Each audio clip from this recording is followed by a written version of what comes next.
Hello everybody, I'm Raphael Perry and it's time for some more Zero Parades for Dead Spies.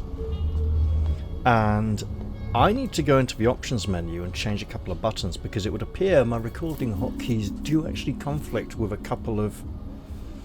for instance, my start recording hotkey highlighted this fellow just for me being near him. Let's press that again to turn it off. No. And my stop recording hotkey seems to do something else as well, so I'll just quickly check that after this episode. For now though, the hour is growing late and our spy is a mess. Now, off camera I checked this ladder. At the top of the ladder is a control box similar to the one inside the locked building in the bazaar. So we can theoretically do whatever we can do with that one up here as well. Meaning we can take that ball out fairly quickly. For now though, I would like to go and find the other doctor's clinic.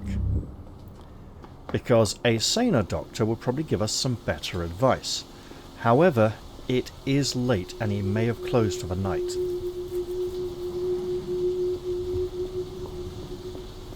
These people have all gone to bed, including the one who is monopolizing the telephone, so we may interact with that soon. At the moment, our spy is a exhausted mess. She's not having a very good day, she's not particularly in control of anything.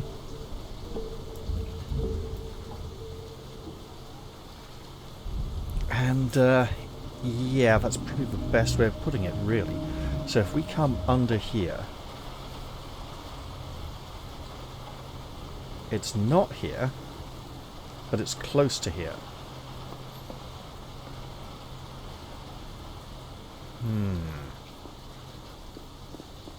This isn't it, is it?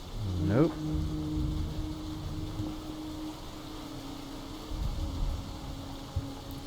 If we follow this to its extreme end, perhaps I didn't quite go far enough.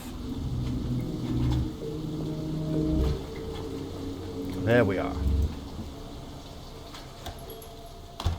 It's not too late. Excellent.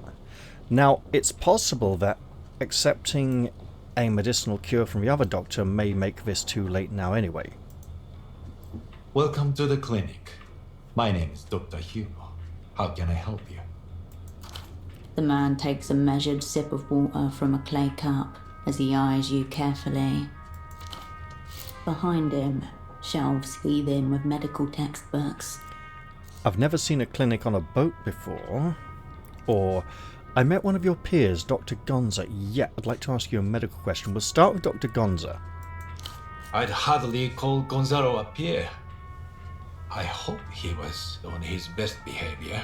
He looks over you with concern. I stopped him from hanging himself. Are you sure? Gonzalo is a theatrical man. You're suggesting he might have done it after I left. I'm just glad you don't seem to need medical attention in response to his medical attention. Well, about that...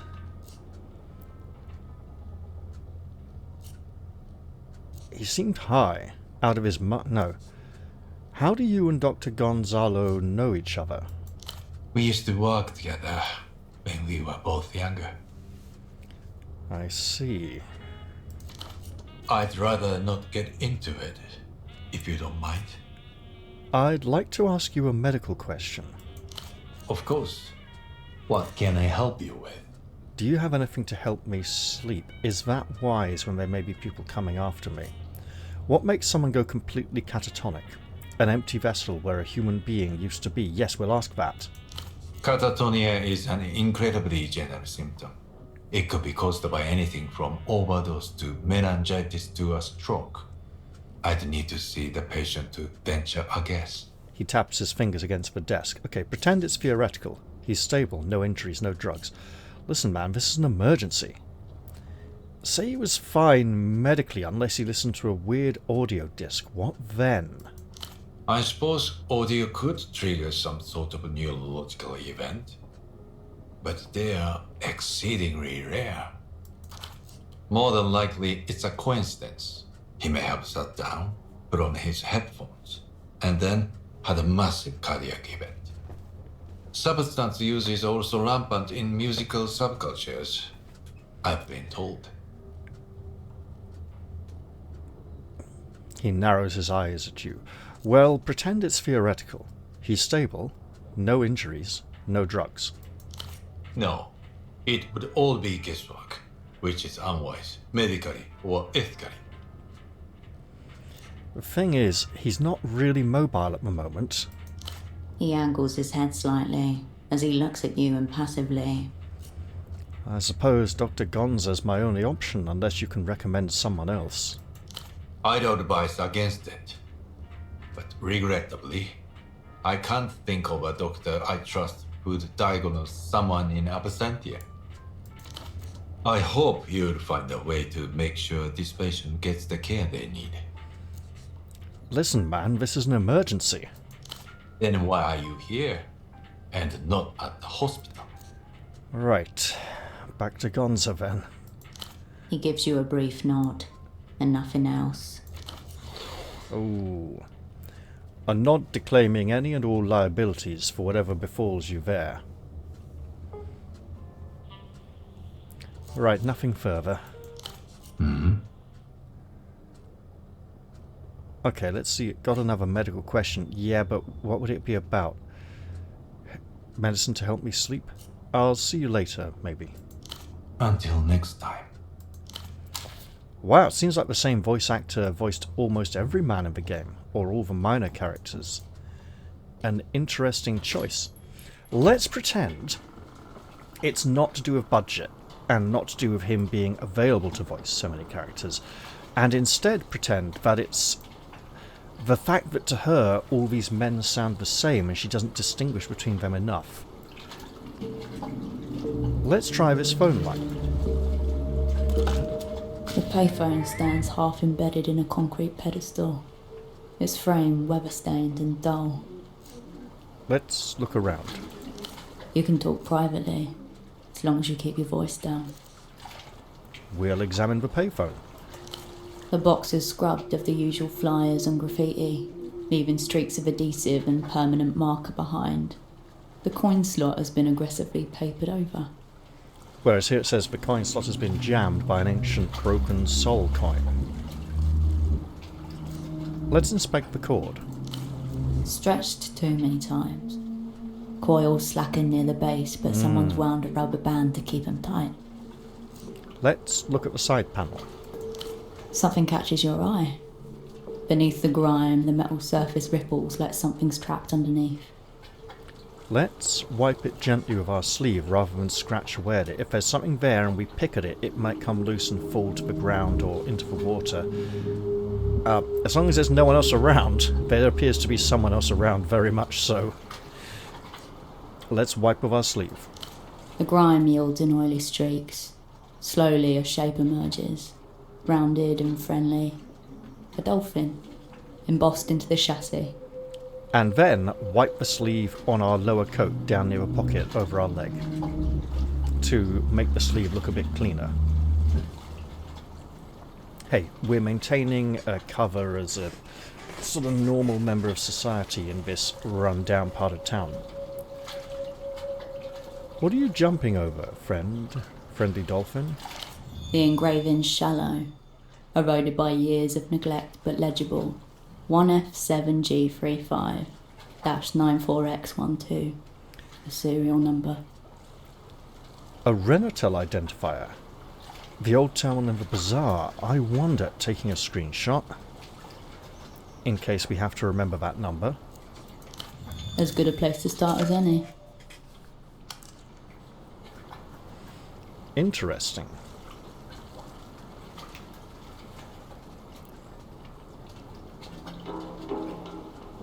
The Renatel terminal on the rooftop in the bazaar may let you connect to the miracle line. That maintenance frame seemed intended for wireless connections, but it's worth checking out. This payphone's been around for a while. Cracked receiver and yellowed plastic. At least a decade, you assume. A faded sticker draws your attention. An advertisement for a local ferry schedule. The year, 82. What's it now? The year's 91, I think, at this point? I can't remember. Enough looking around. You relax your posture and take a step back. Let's pick up the phone. You lift the receiver to your ear. No dial tone, only a crackling silence. Hello? Now there's a voice I've never heard before. Hello, darling. I like how you sound. I like her Irish accent. It's soft and lilting and musical, as opposed to one of the more jarring Irish accents. I can see why she works in this industry.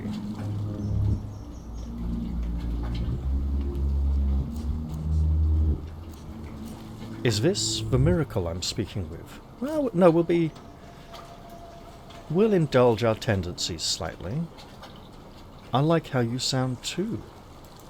Oh, then I can tell already that this is going to be good. Lovers call me Duchess, and this is the miracle line. I'm glad you called. I feel like I've been waiting for you. Do you always answer this line? I have to be away sometimes, but I'll try to make it less frequent. Now I know it might be you on the other side. Okay, but how do you get paid? Which is an interesting question considering there's a single coin jamming the slot.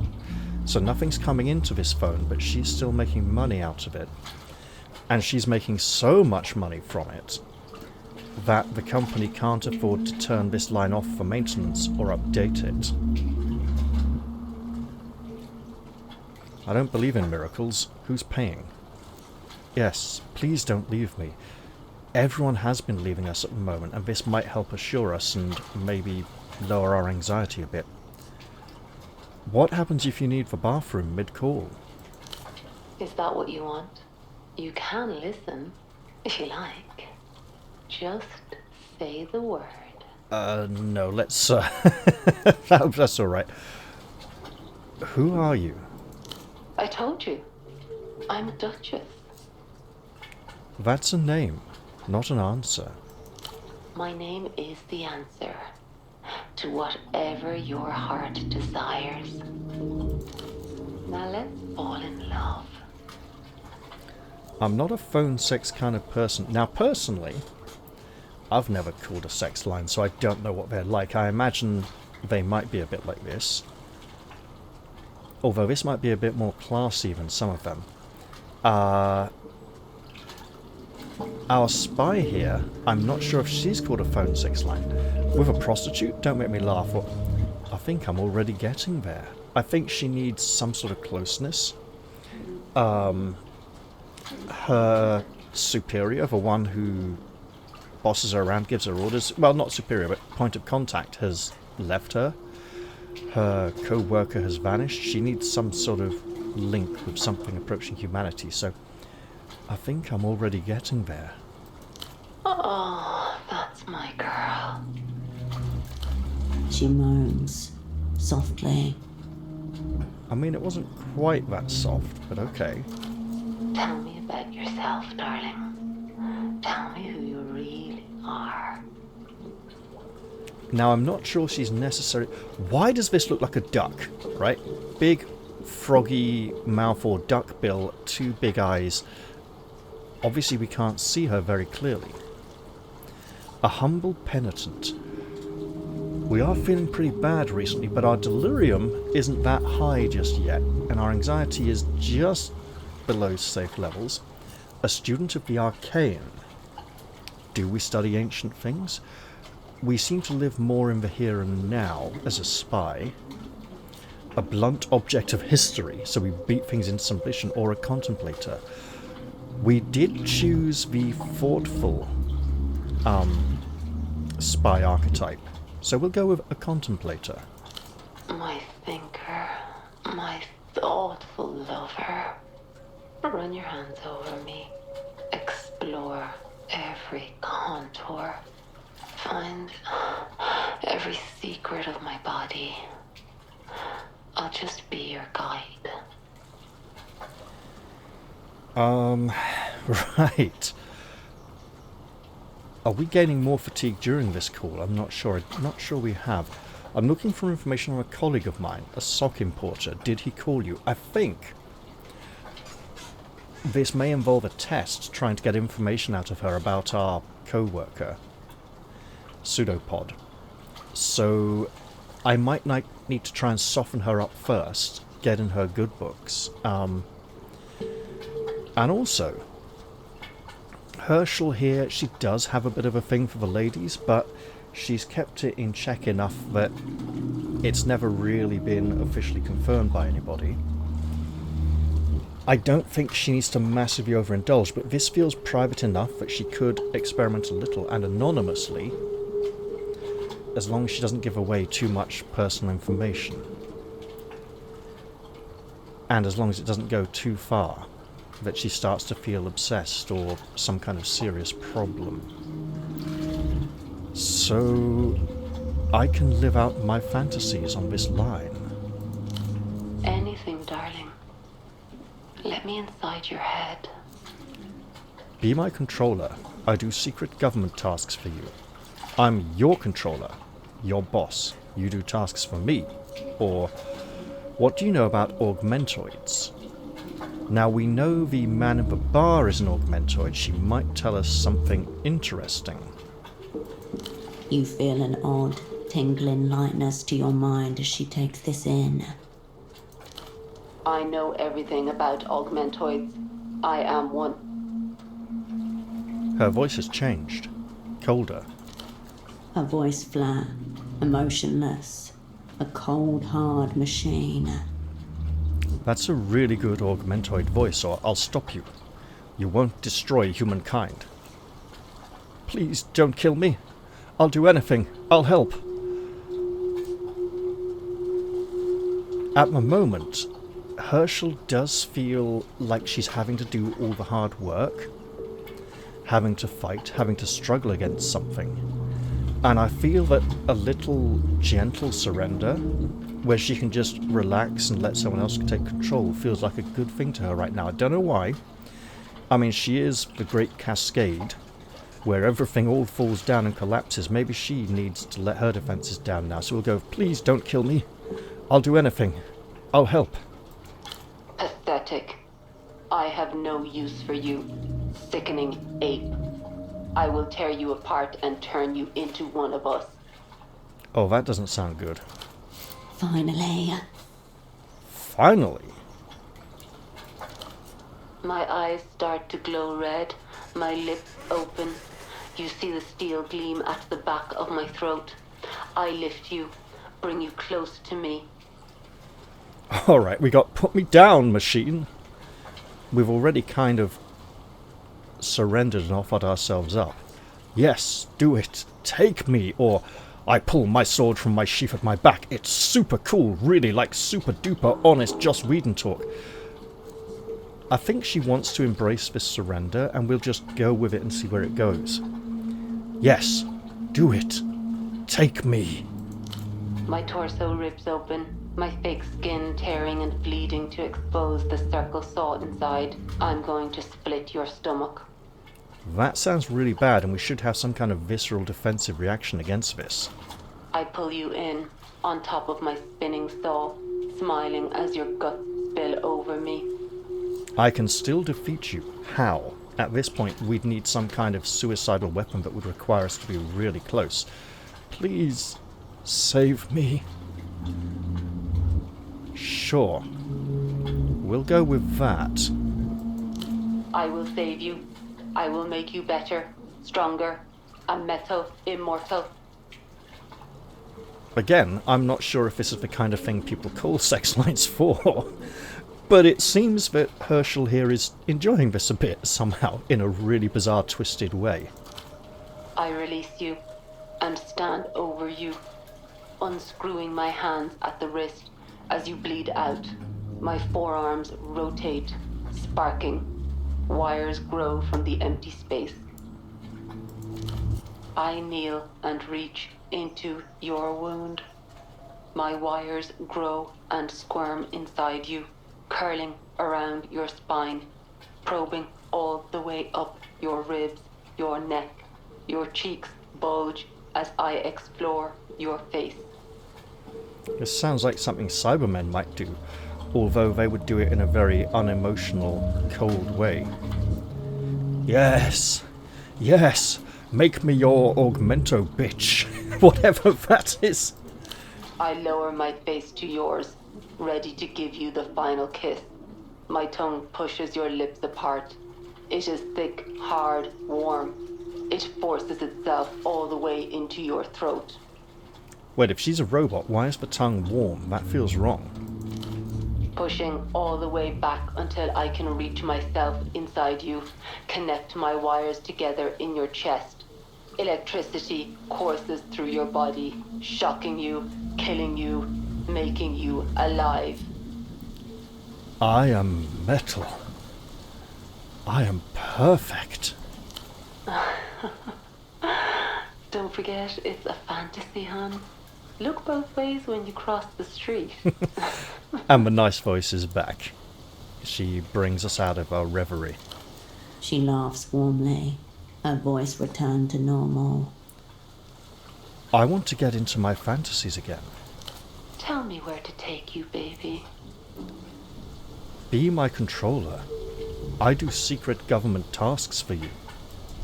You feel lightness in your head as she considers this. That's interesting, that emotional reaction as she considers and begins, as if she's using the telephone to read our brainwaves somehow, to get a feel on... Maybe that's how she gets her money.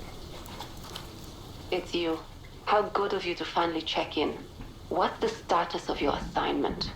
And she's doing something like a Russian accent. How did you do that? You sound just right. Has she been listening in on our calls? We're on a secure line. She shouldn't be able to do that. That is, our other calls have been on a secure line. It's all going horribly. I don't know what to do. Everybody hates me. It's going so well. I'm doing crazy spying. I know everything. No, let's go with option 2. Because this is close to our current experience and she might be able to help us cope with it a bit in a crazy, bizarre, twisted, messed up sort of way. Not that she necessarily intends to or means to. It's all going horribly. I don't know what to do. Everybody hates me. You should have listened. You Uh-oh. fucked up. Everything's gone to shit again. Oh no. The Irish accent came through there though, not quite so Russian. She's condemning us for our failure. But it's okay. Everything's going to be okay. I'm here. I'll guide you. We were briefly anxious there. It's not okay. I don't know shit. Nobody's nice to me. I need your help. Why don't you ever help me? No, it's going great. I'm stacking neoliberal corpses. Okay, we'll go... Which one of these do we go for? I need your help. Why don't you ever help me? Shh, it's okay. You're out there on a mission. It's so hard. It really is. But you know what else you are? Tell me. Mine. This is the real deal. She fakes it with everyone else, but with you, she means it. Okay, we've failed here. We failed to tell that she's probably faking it. This is bad. We may get addicted and believe there's something real here. You'll do everything I say, and you'll do it well. But since we believed her, let's ignore the option that says, no, I won't. You don't run me, and go with you in my ear, I can't go wrong. You'll come home, all your silly tasks done, and I'll be waiting for you. You magic phone in your room. Her knight, her sword, her lover returned. Again, we're failing. We're falling into this delusion. Even though our delusion points are low, it's going a bit weird. This is the final stage of the simulation. She arranged it all this way for you to find each other at the end. Really, her accent sounds so different. You kneel before me. Rest your head between my thighs. That sounded quite cold and bitter. That's weird. No, I don't deserve this. I'm a failure. This is a trap, isn't it? It has to be. I kneel for nobody. How could I rest? You'll never let me stay. I'll go with... This is a trap, isn't it? It has to be. No, operant. But this isn't what you want. It's not? Her voice softens, warms, back to her own. No, wait. Come back. Oh, we really are falling in love for phone's sakes, woman. This could be a problem going forwards, especially if we get to meet her in person at any point. This is the wrong phone, hon. You should call her. How do you know that about her? Or don't stop. But she's always mad at me. Well, especially recently. How do you know that about her? It's my job to see desires. And I can see that yours is a real person. Go to her. She's the one you need. Perhaps we should. Maybe this is good advice. I'm looking for information on a colleague of mine, a sock importer. Did he call you? A sock importer? Is he a friend of yours? An enemy? Do you want to hear about him fucking me? Do you want to hear about how he kept his socks on the whole time? What? Okay, this is going in a slightly different direction. He called you, didn't he? Or your card was in his pocket, that's why I'm calling, or something awful happened to him. Let's not let her know what happened to him just yet. Your card was in his pocket, that's why I'm calling. My card? Like a business card? I don't have those, darling. Maybe one of my lovers printed it for fun. Or maybe it was printed to make me call this line. To get information that he might not be able to give me. This isn't roleplay. Is he in bad shape? Or just tell me if he called. Sock importer. Yes, no, go with this. This isn't roleplay. He's in bad shape. I can't discuss my other lovers, baby. Please don't be disappointed with me. Okay, this is a very hard check. We can push it, regrettably, and just see where it goes.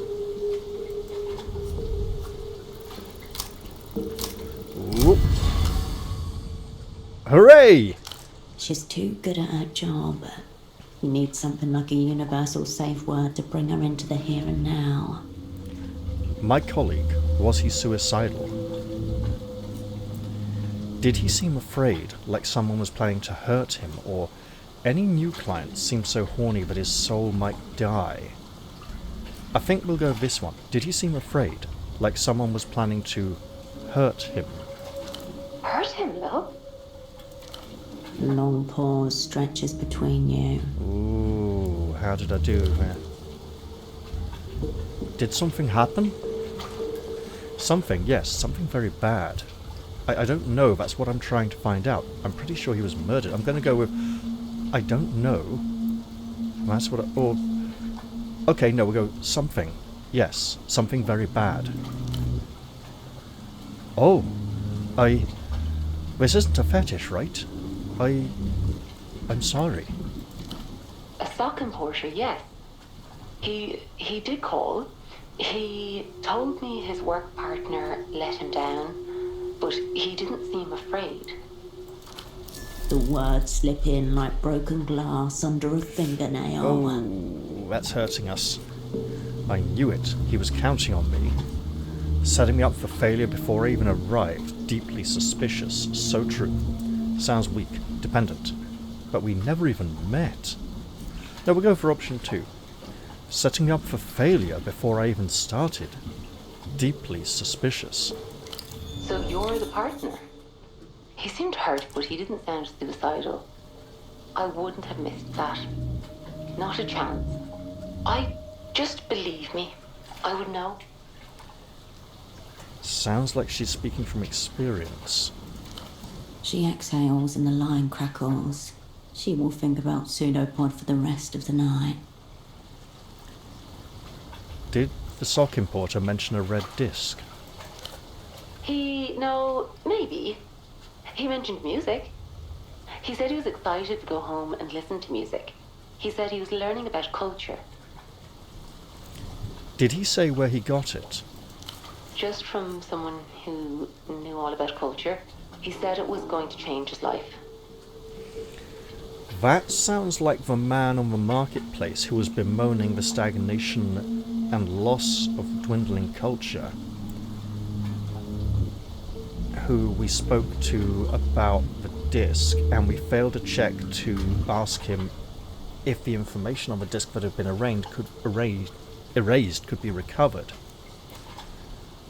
Learning what about culture? Your guess is as good as mine, baby. Well, thank you. I appreciate your time and your assistance.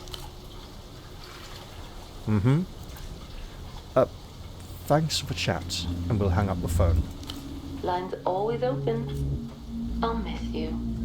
Will you? I bet you tell that to all the callers. Let's leave. Rain greets you as you step out of the phone shelter. So obviously it feels like we continued to mess up somehow. We have an update. What's wrong with Pseudopod? The Red Disc's artist is a pop star named Gonzo believes information is... Oh no, it's here. Pseudopod called a phone line called the Miracle Line just to talk. We should also ask the boatman. And our mental state is very anxious, which is not ideal, obviously. Do we have anything to lower anxiety? I mean, maybe we should save the gummies for when we're likely to be making a lot of checks.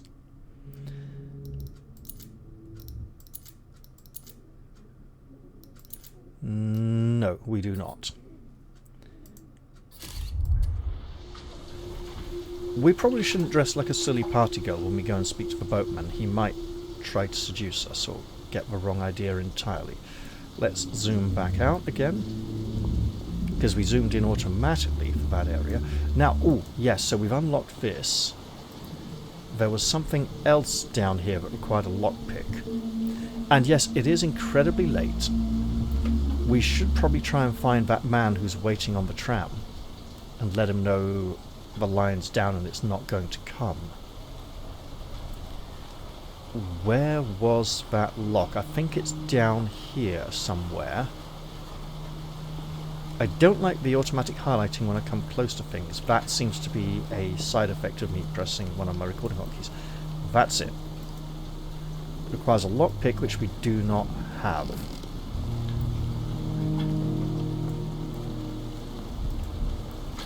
So there's the lock that requires the bolt cutters.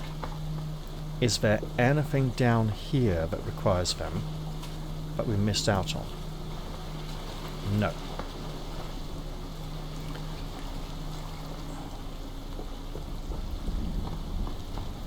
Now, if the Renatel PowerPoint in the bazaar will connect to her phone line, maybe we can trace some information. I suppose we could use it to contact the line when other people are standing around the phone. Can we use the one at the top of the pylon to connect her as well? Well, for now, let's connect to this fellow. The man gives no indication of registering your presence. His mirrored sunglasses are turned skywards. Into the rain. But he's aware you're here.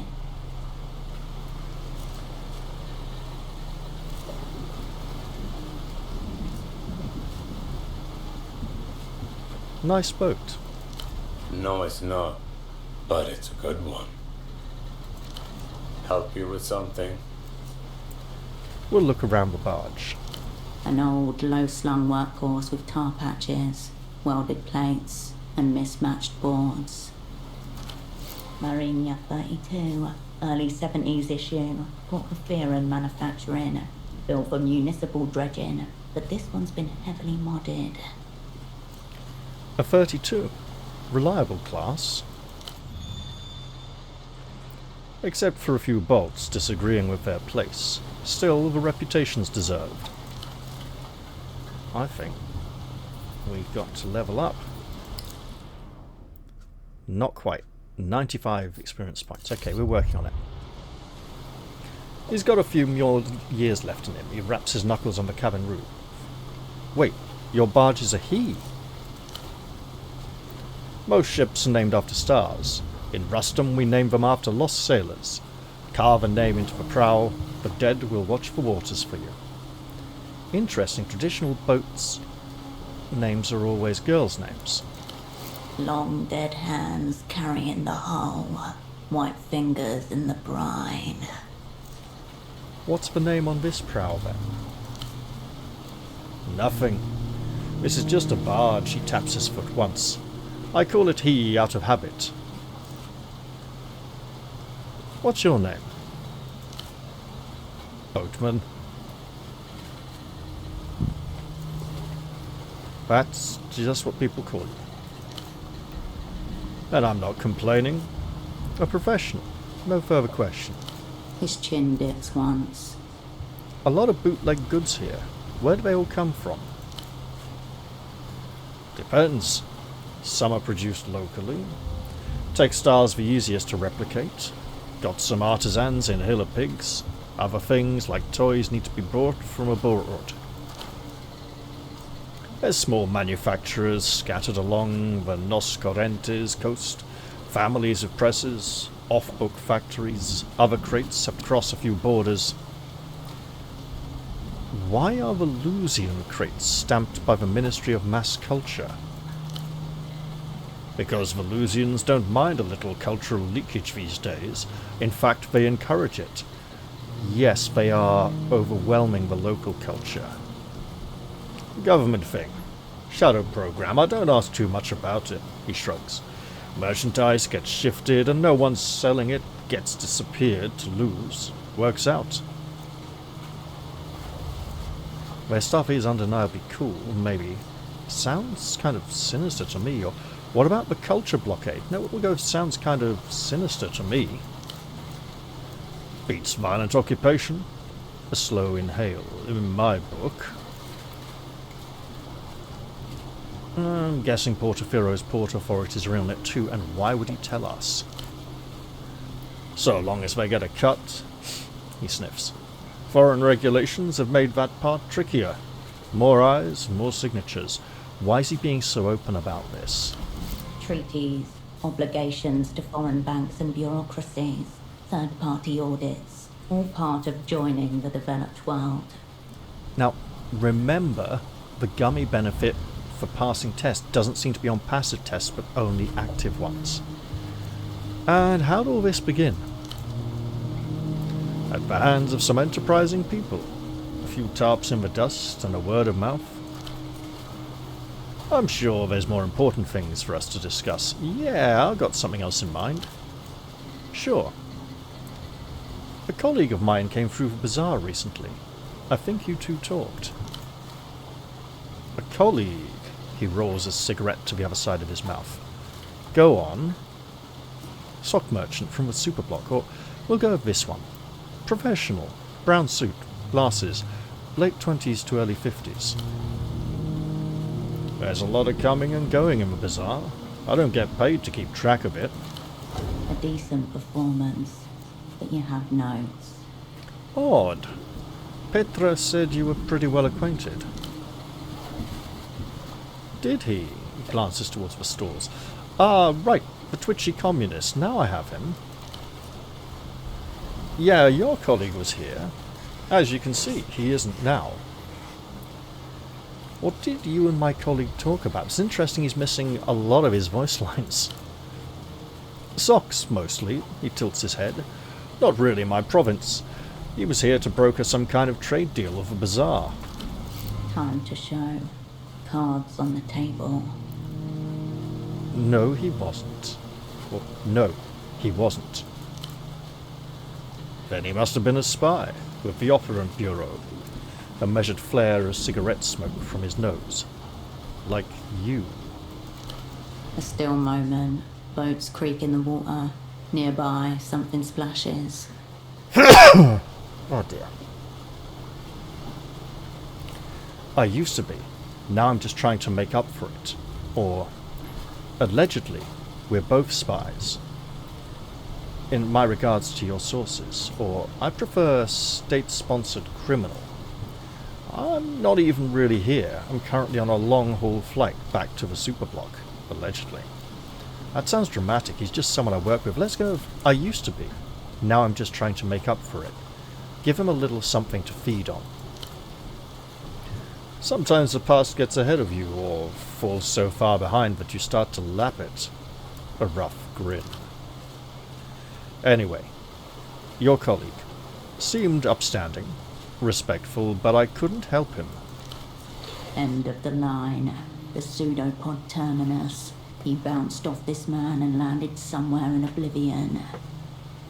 Did you give him this, showing the red disc? He was alright when he was talking to you, with it, mentally. Okay, did you give him this? No, he frowns. What's on it? I'm not sure. It made me see terrible, colourless things. That's what I'm trying to figure out. Petra said it was an ultraviolet disc, but a rare one, or Lusian pop detritus, the sort of thing you bring over, right? Sort of thing you bring over, right? I know we will open up a little bit here in the hope of getting something out of him, plus we're very fatigued and extremely anxious. We're wanting answers. I'm not sure. It made me see terrible, colourless things. Heavyweight. I heard a couple of tapes like that back in the day. Coloured discs and these high-tech formats, not really my province either. Well, he was alright when he was talking to you. With it, mentally.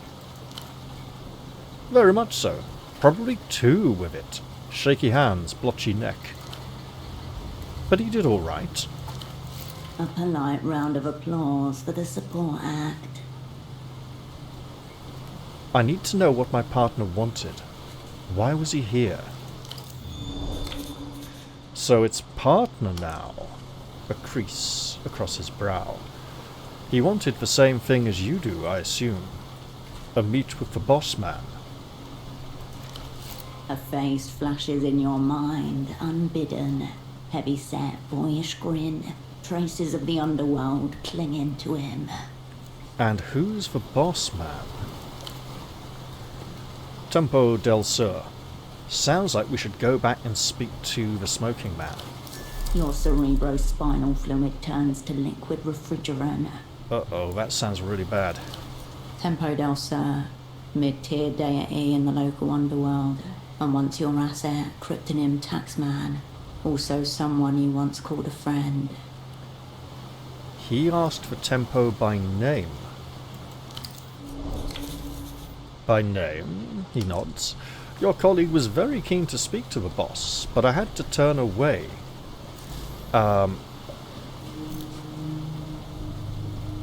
We can't exert here.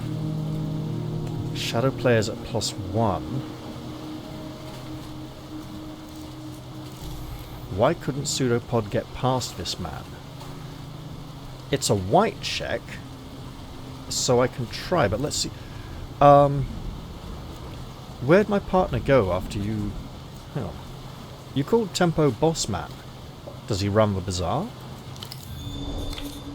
Yeah, a whole kingdom. He sweeps a hand. Tempo had many criminal-grade contacts in the loom. Probably how he dodged the fallout after your network blew. Tempo's boss man. Big picture stuff. His new underboss keeps things tight on the ground. Underboss, eh? How'd Tempo pull this operation off? Man's got a way of rallying people around him. Friends, allies, losing underworld contacts rather. Doesn't go in for sleep much either. Maybe he bottomed his way to the bottom. Got another +1 here, that's vastly increased our chances. Where'd my partner go after you turned him away? He came back. Had to turn him away 4 times. He smooths back the hair on his temple.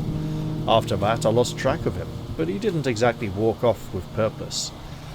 That sounds like conversion to Judaism. They turn you away 3 times to see that you're serious about it.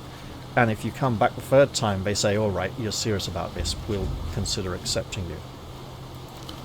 As the sun smears across rooftops, a man with a briefcase full of carefully folded socks sits on a metal bench. He sits there for a long time, considering the tangle of alleyways that surround him. What, did he threaten you? I don't think pseudopod's the threatening type. Did he cry? I mean, if he came 4 times to try, he might have got very frustrated. I'm proud of him for trying that much.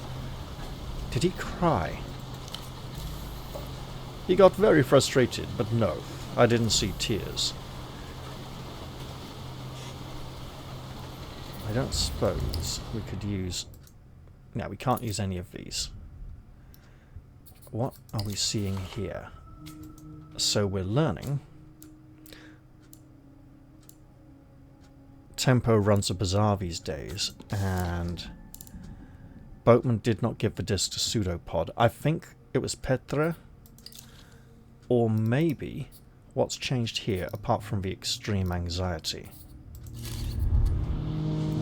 Or maybe the man he didn't get to meet. Where can I find Tempo?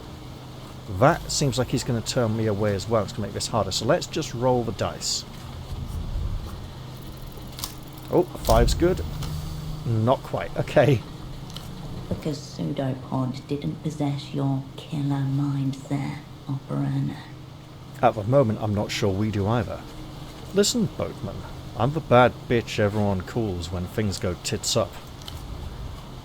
That's good to know. I'm also a bad bitch. Nice. 2 bad bitches.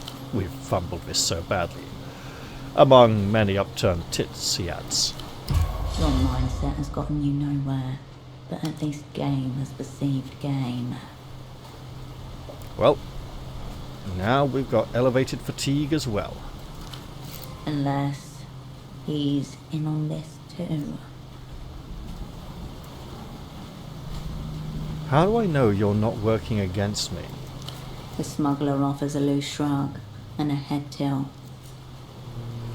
I hope we're on the same side ideologically, or maybe your weeping eye. I can't even see your eyes. Sure.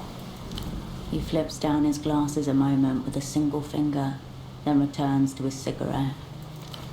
His eyes are green and very dry. Wait, this is unlocked? It has unlocked. Okay. Here we go again. Oh no, that's really bad. Alright. Bad bitch. Maybe even the baddest. Severe oversight not making that your cryptonym. Let's get one shit straight, Matt. Let's get one shit straight, man. Like I said before, you're looking at the baddest bitch. No longer just a bad bitch for baddest, he nods approvingly. I'll update my records. That's telling them. Operant tits up. Yeah, I think we're going to have to... Oh, wait. This is shadow play. Ooh. We could ask where we can find Tempo. I don't think he's going to help us. I think understanding this will help. Okay, I'll see you around. He lowers his head in brief salute. Now, do we want to be the baddest bitch?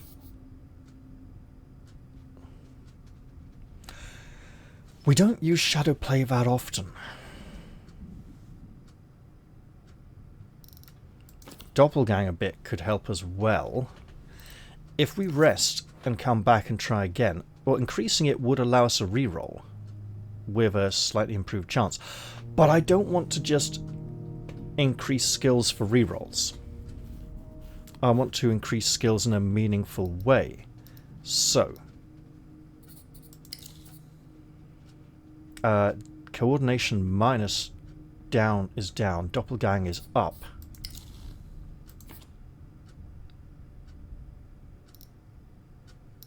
Oh, okay. So that's really just a 2. Right, Technoflex we have made good use of recently. Now these do look very much like military medals, but there's a lot of sort of screwed joints in the designs to make them look mechanical. Like here, this looks a bit like a screw. There we have one. There on the shoulder, but not so much here. Now it's a different one. Okay, so let's look at these. Technoflex, secret language of machines and consumer products.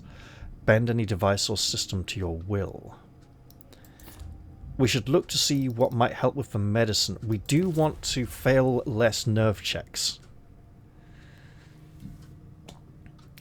Cold read could be very useful. We got a lot of... That's like a praying mantis. We got a lot of sort of nasty creatures, predatory ones. Grey matter. Deductive and inductive reasoning. What's inductive? Bringing ideas in, taking in ideas. The rational side of your mind finds the order in everything. Well, our intellect side is going quite well. Poetics, -1 for clothing. We can change that of clothing. See and express what others can't. Engage your creative engine. Lateral thinking and subconscious associations. Records. We do like professionalism.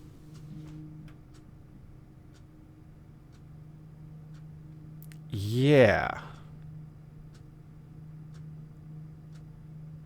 What have we been failing a lot recently? Apart from Shadowplay, what else? Do we have anything that enhances Shadowplay? Obviously not this. We can lower it. Okay.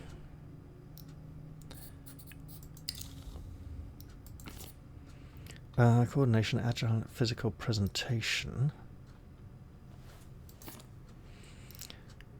So doppelgang, when you must do more than a single you could. Internal strength and resistance to pressure. We could do some more of that. But we also want things that will prevent anxiety and fatigue from building up. So, blueprints. Nerve. Professionalism. Let's go with professionalism, I think. We could do a little more of that. And also, I think we probably have something to help. Personalism. Wait. Personalism, not professionalism. That makes so much more sense. The pink wig helps. Alright, well, we're not going anywhere with him anytime soon.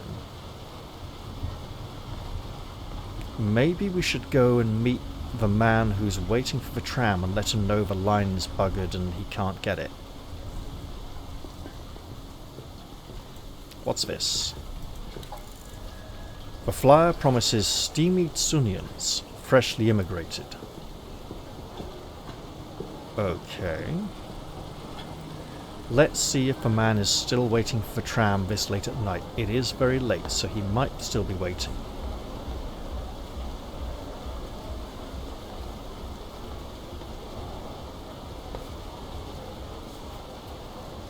He was out here somewhere, I think just east of this.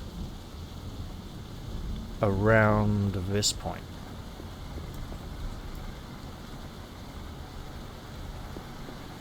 And he seems to have gone to sleep for the night. Oh, what's this? Hello? Maybe Oh, looks like a drug dealer. Okay. I think he was around here. I think we should head back to the photo shop and mess things up there. Maybe we'll see the man again tomorrow and he'll still be waiting. This is blocked, isn't it? Eastward, the city blossoms outward like a fractal unto the island's edge.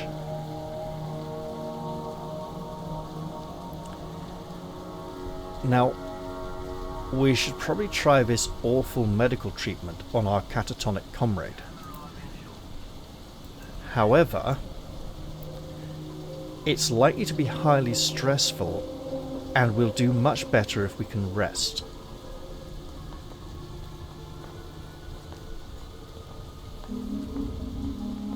What disaster, here we come.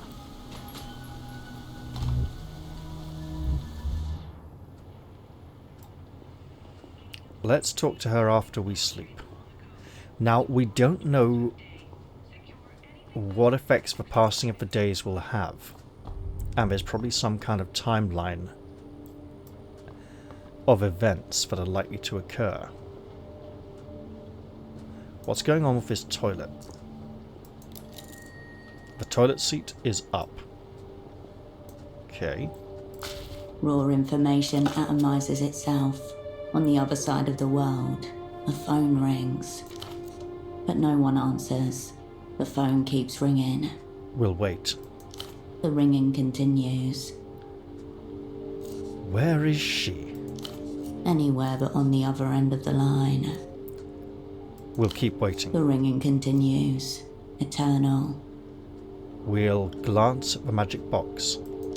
3 diodes flicker in steady succession. Over and over, casting a faint pulse along the wall.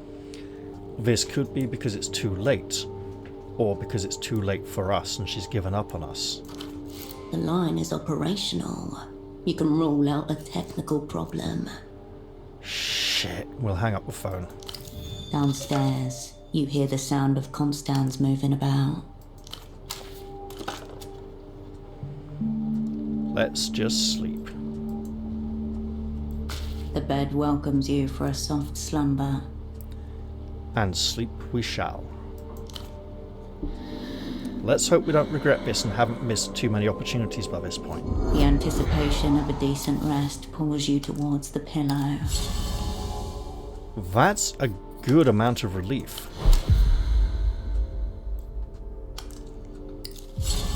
So, our map is updated. I don't see where or why.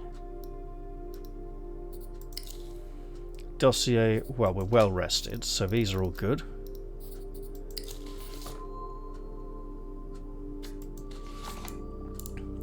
You tried to call Melita from F-24, but no one answered.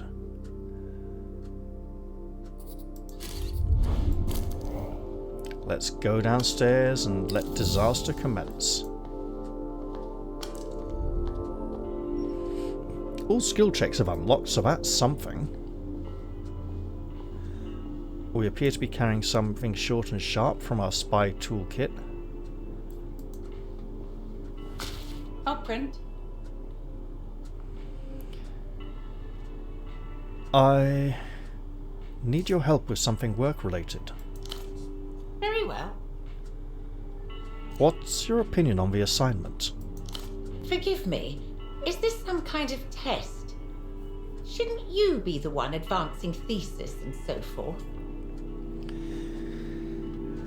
Just your general impressions then. Or my thesis is that this assignment is a giant simulation. We're off to a very bad start, I'm afraid. Well, this is pretty typical, I'd say. Just your general impressions then. Granted, this is only my debut, but it seems to me that something's very amiss. No matter what we do, nothing appears to go according to plan.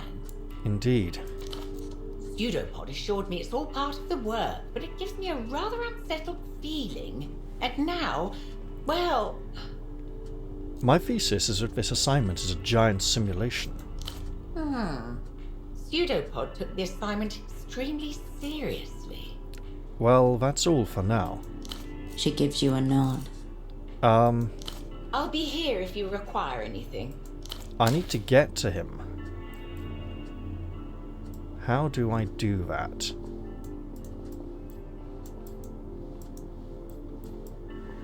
I need to give him the medicine. I'll print.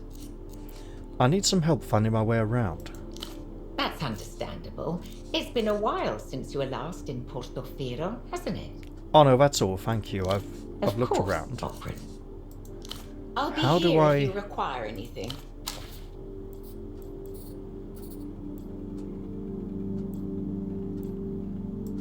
He's not still upstairs, surely. I would have noticed.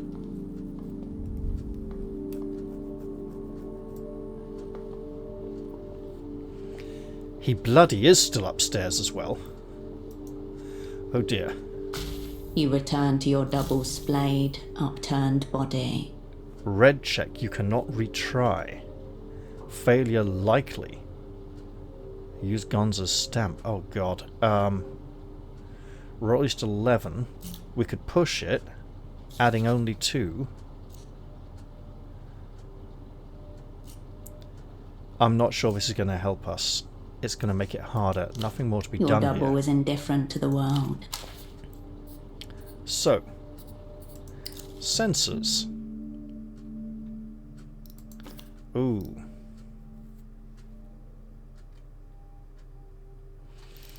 Let's look. I doubt we have anything to help with it.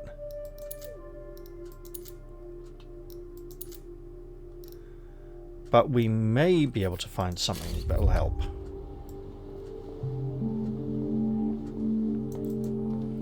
Back out we go. To commit another disaster.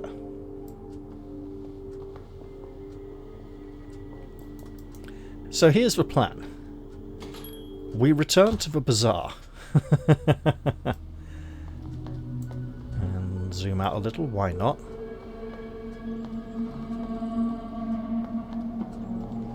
I notice the child on roller skates seems to no longer be here.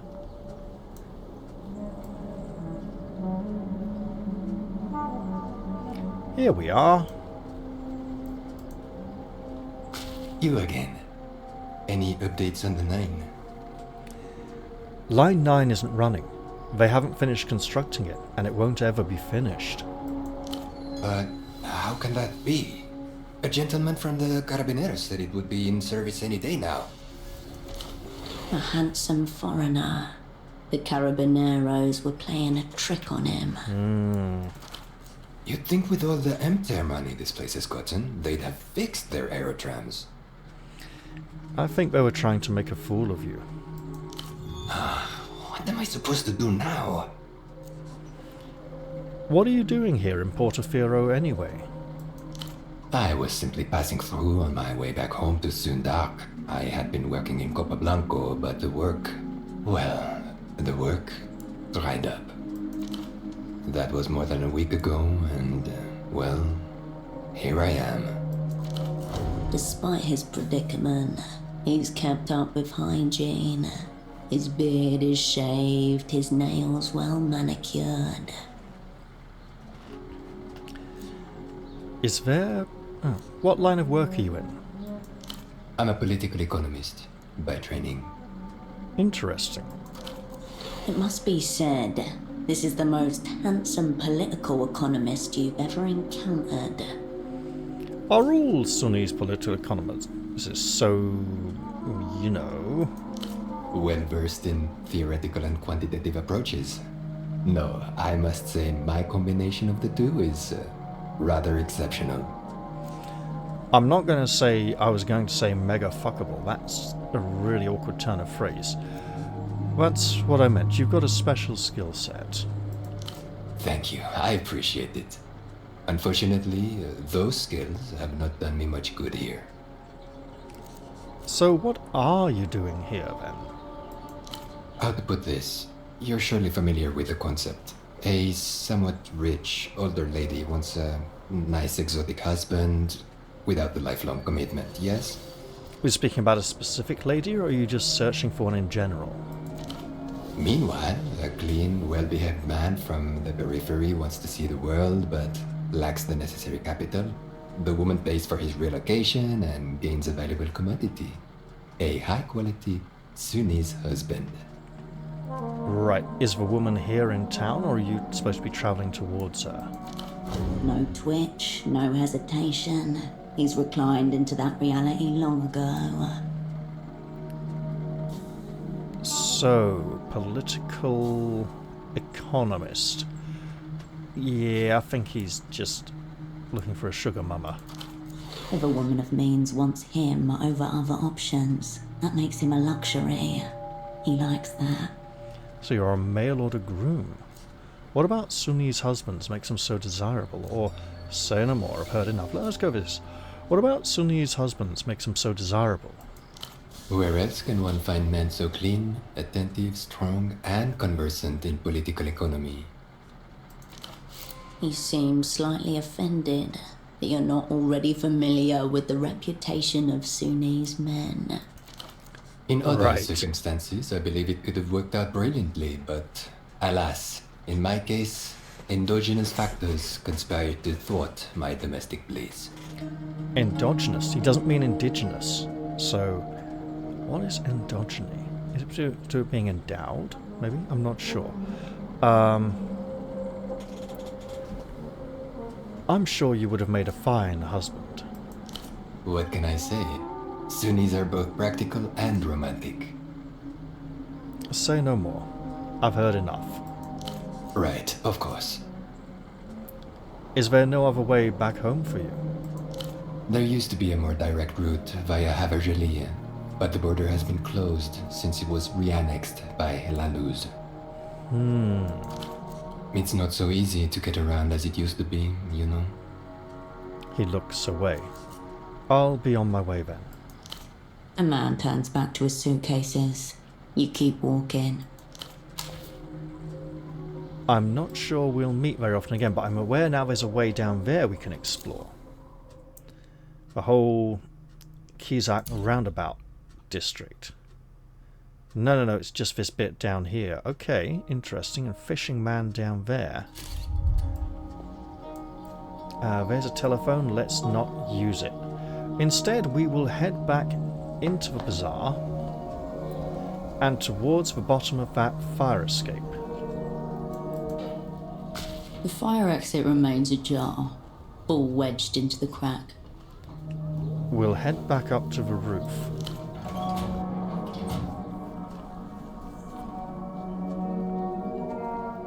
This might be really You open dumb. the door and climb the spotlit stairs once again.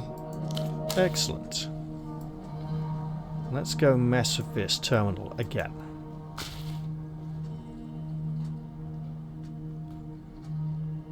You open the Renatel distribution panel once more. Pressing the on button sees the old terminal coax itself awake once again. Would be good to have Ramses here. I must have picked up something from the old days. Machines are simple, Hersh. Just got to know what commands to give them, and they do the rest for you. Okay. Radian's fingers dancing, each input a new incantation.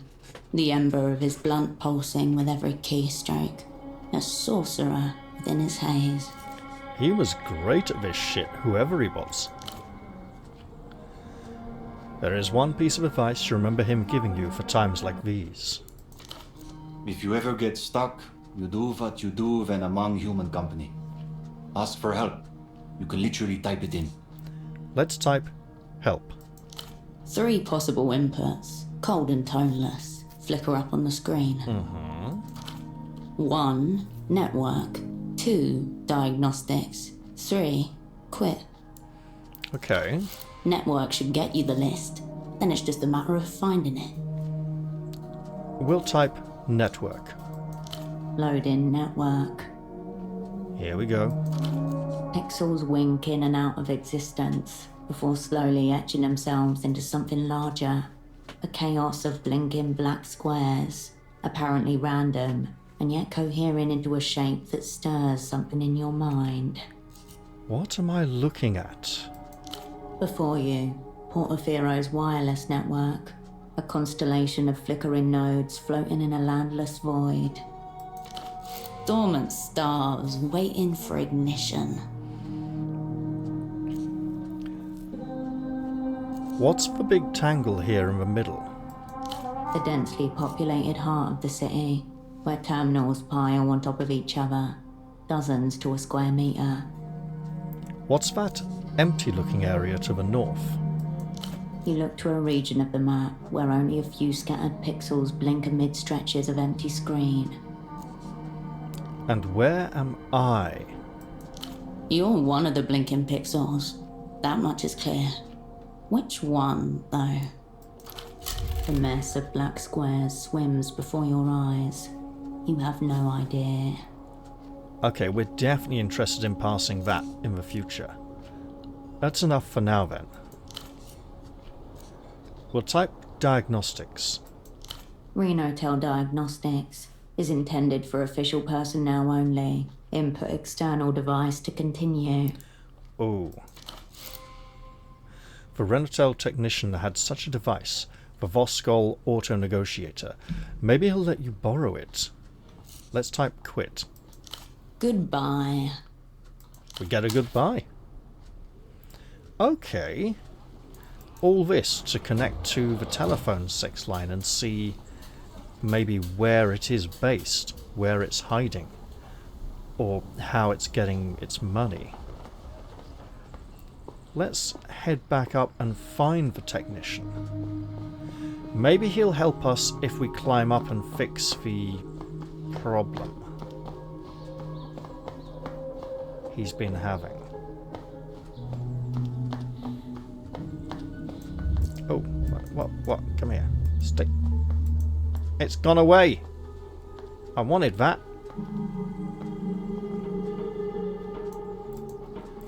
Oh, you're back.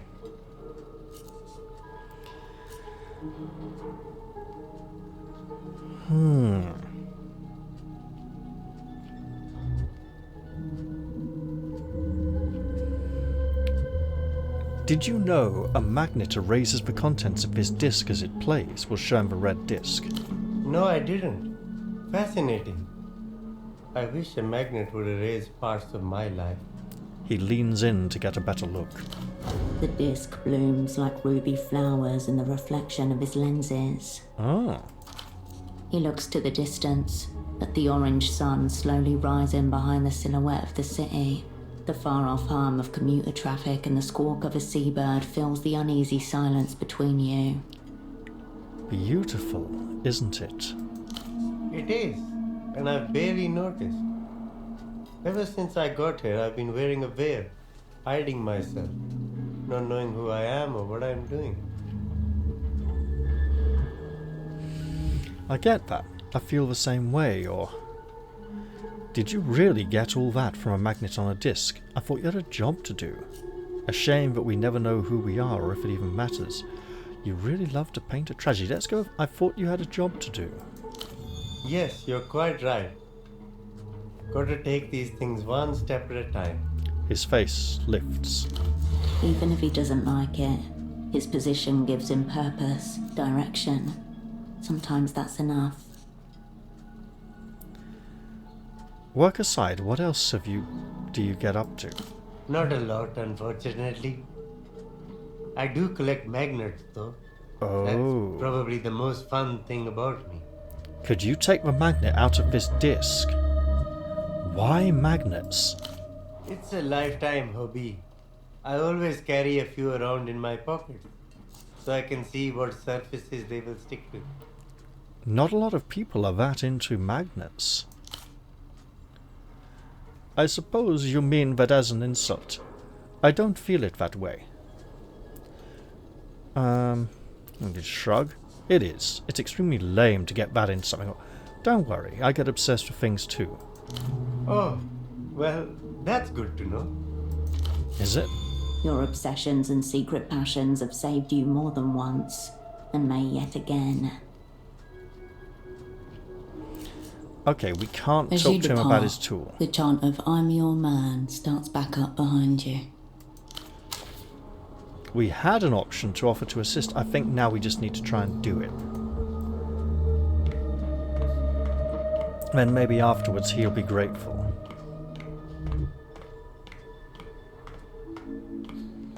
Could we call down to him and ask what to do next? Okay. A slanted aluminium box is bolted into the pylon spine. Beneath the friendly dolphin emblem, the word Renotail was etched into the metal. Let's poke the dolphin. Cold and hard, but the playful smile remains. Sounds like a euphemism, poking the dolphin. Let's open the box. Inside, a slab of beige plastic, an old terminal. Behind a clouded sheet of polyglass, the screen remains black. We'll look for a way to activate the terminal. No buttons on the outer housing that you can see. No glowing standby light. We'll run our fingers along the underside. Your fingers find a steel drawer.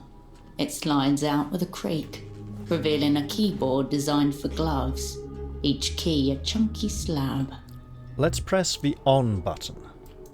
A low wavering whine. Behind glass, the cathode ray tube flickers once, twice, then flashes white. System waking. Please wait. Mem check. 00016 KB. OK ports. Com1, Com2, AUX, trunk. Diagnostic mode enabled. Welcome to Renotail Control version 1.2. Copyright 87 Renotail. Enter command. Let's type help.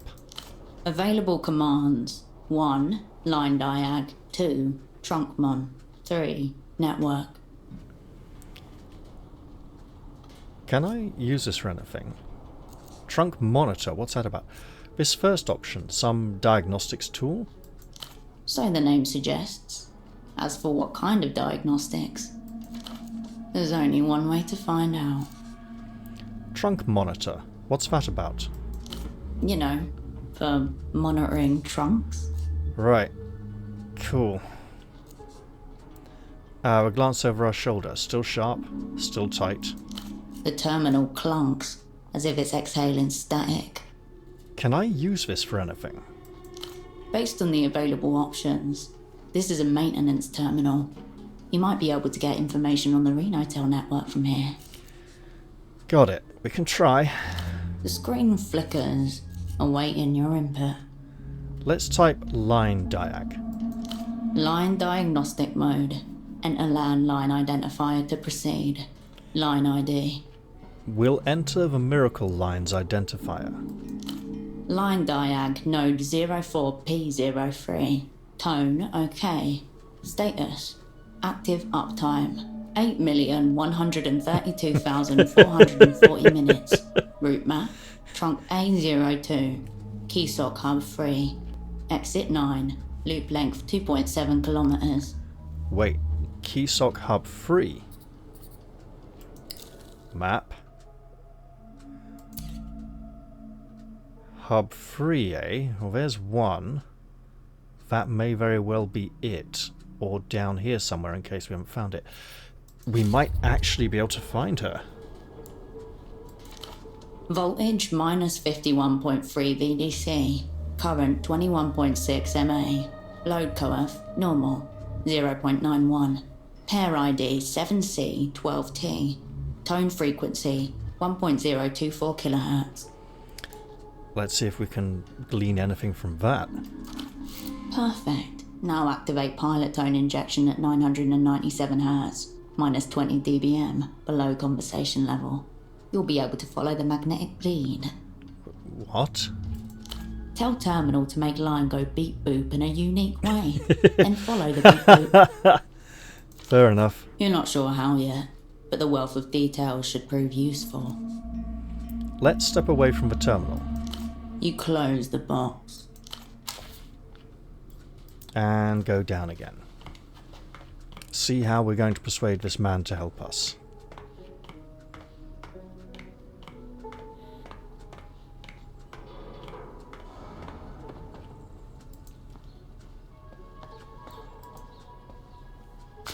Oh, you're back. Let's talk about the miracle line again. Of course. I'm not sure why. Let's talk about something else. Sure. I really don't want to ask this, but it seems so stupid. Do you know a man called Tempo? Okay. Let's skip that completely and go in a different direction. Have you really been to the moon? I used to live there, if you can call it living. What were you doing there? Same as everyone else. Mining cadmium, lithium, and other rare minerals. In my case, on behalf of the Illuminated Empire, La Luz. Right. Both minerals used to put the juice in batteries. I didn't realize you were Lusian. Or I've never met anyone who's been to the moon. What's it like? Not for any good reason. It hardly supports life, but is all too ready to offer up a drawn-out death. I saw much of it up there. I see. Statistically, there is more death happening around us here, but it is much crueler on the moon. Perhaps because the spirit is divorced from its home soil and cannot so easily return. Wait, you're a spiritualist? Or I don't think anything happens after we die. I hope my spirit makes it back without too much friction. Let's pry. Let's try and get at him.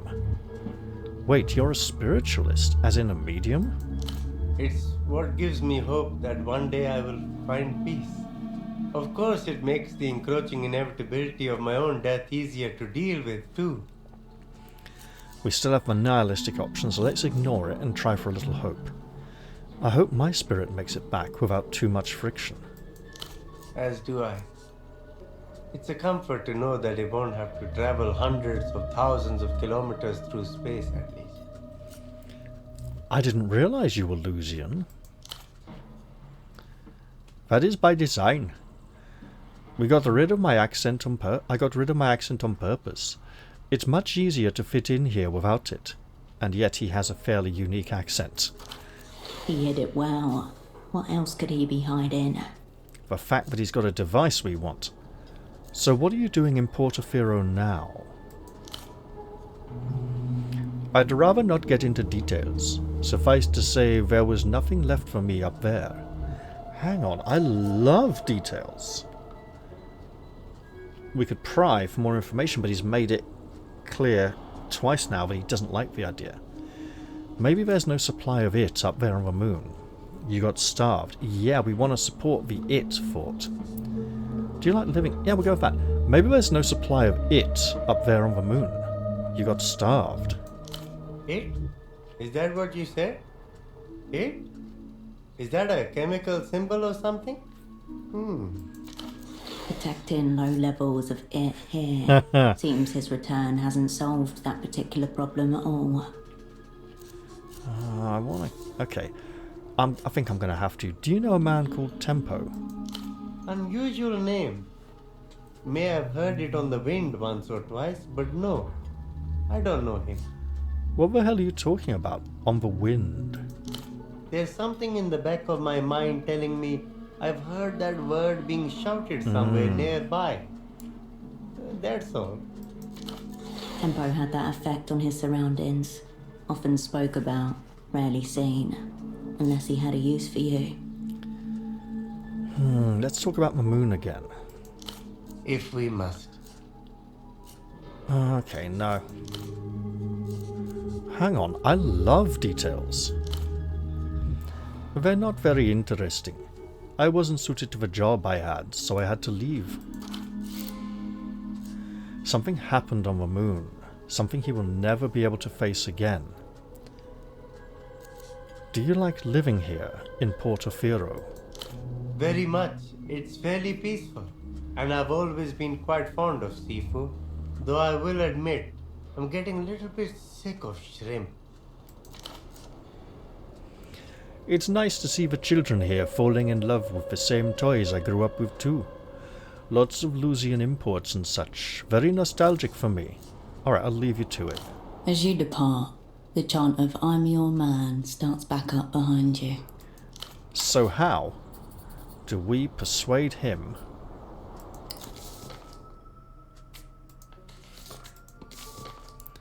to give us his bloody diagnostic tool?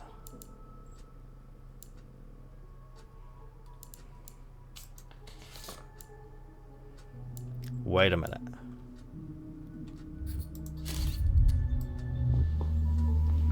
So if we go back now to the bazaar.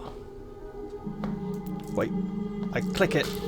Finally. Small white flowers have opened up at the touch of a sunbeam. Tight buds unfurling. Pale, fragile things. A delicate fragrance rises from the bush. Jasmine. They smell so nice. Maybe this will help me relax a little. You breathe in jasmine and cold Ooh. air, soft and thin as hope. When you were quite small, there was a jasmine plant that trailed over the neighbour's fence. Knowing they could be made into tea, you took a flower and popped it into your mouth one autumn morning. You blink. An hour has passed. The sunbeam is passing too. Maybe we would have lost more than 3 delirium if we had more. But it only showed the lowest, the most we could lose. Maybe it was 5 or something. But if we just jog back here, first off. You pick up the payphone's handset. A dolphin emblem smiles at you, its eyes wide. We could call Melita from this line instead of our usual one. You step away. But I think she's trained not to answer other phone lines, and only to answer the secure lines of people she commands. Let's go The back fire up exit here. remains ajar. The tableaus, they... The fire exit remains... And see if we can tinkle the line now. You open the door.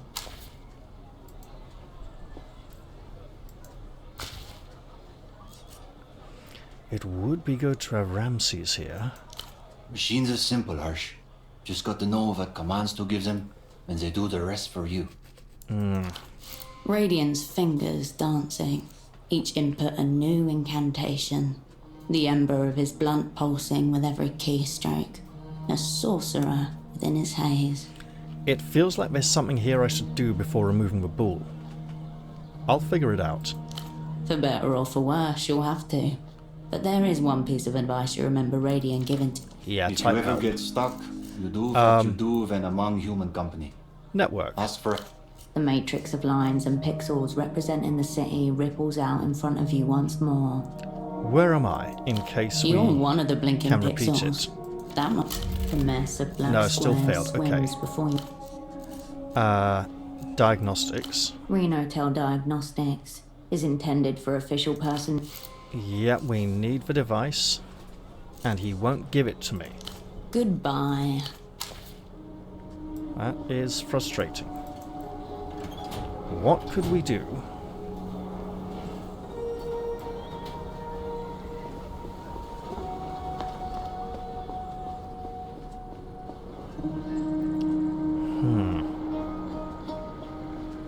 Obviously, we could fail to revive our companion. Let's not interfere with this person just yet. This looks like...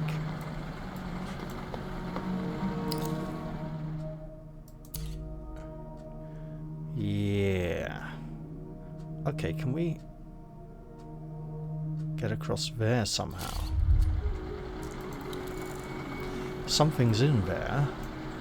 People are watching. Requires lockpicks, which we do not have yet. Well, hey. The young man leans back, his gaze slowly tracing your outline. Both of his eyes drift outwards, as if pulled by different horizons. Hold up. Before you say a word, are you single, or is this punishment for my voluminous sins? That line ever work on anyone? Single with a vengeance must be a punishment. I have a girlfriend. She lives in the telephone. Lucky for her, I'm a respectful man. Most days. Now, tell me how I can help you today. Aren't you the parking lot attendant? Only if you got mole vision. People come to me for all sorts of services. Call it fate, call it timing. Me, I call it good business. The name's Goat Eyes. I'm a man of many endeavours. He taps his chest twice with his index finger.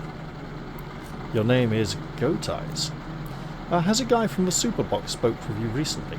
Suit, glasses, bald spot? Forget about it. I can give you everything he can, and more. This is serious. Have you seen him around here or not? I'm always serious with you.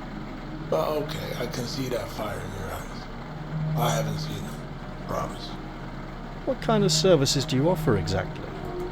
Baby, not only am I a businessman, I am a purveyor of taste. I curate high-class aesthetics and deliver low-overhead miracles. Sometimes it's fashion, sometimes it's conversation pieces. Right. And I got fresh weed, too. He pulls on his cigarette. Lockpick for 30. Yellow sunglasses. Okay. Space program tracksuit top. Bubble sneakers. They'd go with the skirt and the wig. We can't afford any of this, really. Alright. Tell me what's on your mind. Later, Goat Eyes. I'll be seeing you. Well, we'll see about that. I think I'll go see the music dealer. Then the smoking man. And then we might just have to take a gamble and accept the fact that we're going to have to start failing some checks. Teenagers sulk in the bandstand, idle and irreverent. Okay.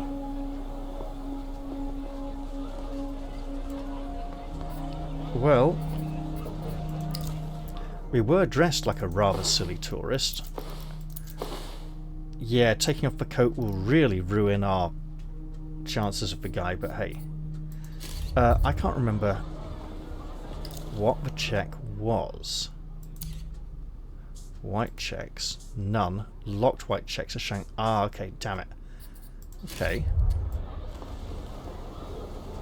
Yeah, with the little black open-backed gloves on, because it adds extra silliness to the whole outfit. What's this? Hey. The phosphorus glow of a Lumisol Elite 82. Cartoon figures dart on the screen. He's going to melt his head. The girl leans in closer to the television set. On the TV, a giant wolf-like creature stands up on its hind legs and howls. Its fur bristles gold. Dangerous, mythical, electrifying. No wonder the kids are watching this. What's this?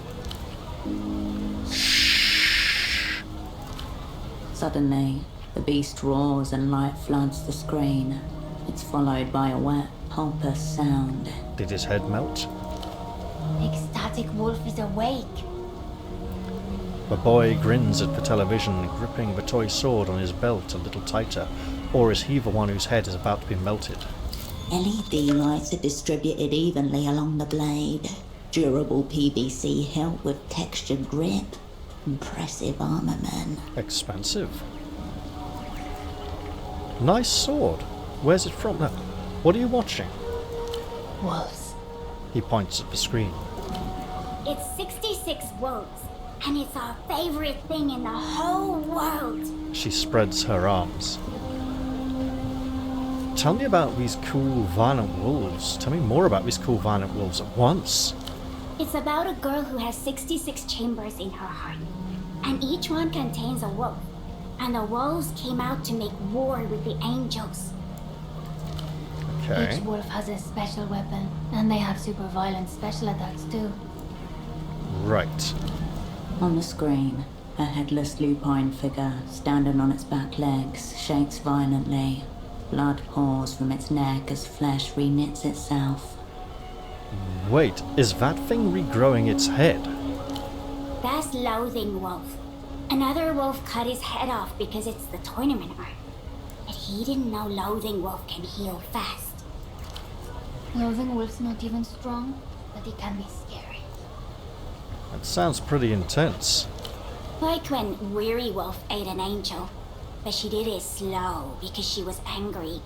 So the angel was screaming the whole time. You realize this sounds really, really twisted, right? It's the best show. And it's from La Luz. Of course it is. Do your friends also like 66 Wolves? Everyone loves it. Some of the grown-ups like it, even though it's a cartoon. Notice that the broadcast is in Mercian, not Lusian, dubbed for a foreign audience. Is there anyone who doesn't like it? The music man. He hates the show, and so he won't order the audio discs. Right. He casts a glance at the nearby store. Following the kid's line of sight, you land on Petre, who stands at the front of his store obsessively cleaning a disc. There are audio discs of the show? Yeah. They have songs on them. Like the main theme at the start of the show. Or the one from when Nimble Wolf burned a whole angel city, even the angel babies. Right, you do realize this is making you hate your own culture, right? He says he won't sell the music discs because it would poison our brain with sonic excrements. Well, maybe he has a point there. But then why does he sell the other Lucian discs? He's a big loser. Well, what about Portaferon? Wait, what do you know about La Luz? It's the place where they make all the cool stuff. It's not like here. I bet they even have flying tuk-tuks. She leans closer as if sharing a secret with you. Ridiculous. These wobbling open chassis abominations can barely function on solid ground. Yep. And also we have cousins over there. He turns to his sister. Some Portaferans refer to Lusians as strange cousins, a nod to this island's colonial past. That's nice. Do you like your cousins? We don't really know them. I talked to one once, on the phone. She scratches the side of her nose. I asked Mom if they could come over one day, and she said it's hard because La Luz is so far. You shouldn't watch this. I bet it's propaganda. I'm not going to say that if I want to ask about his cool sword. I've learned a lot today.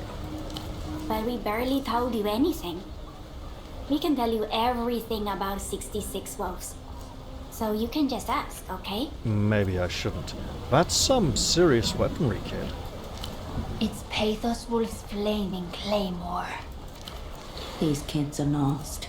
Their hearts belong to techno-fascism. Cool sword, that's the real deal. Did you buy it from one of the stores around here? No, it's one of the real ones. He frowned, slightly offended. He means it's not from the bazaar, but from La Luz. Our aunt bought it for him. Why would I want the sword?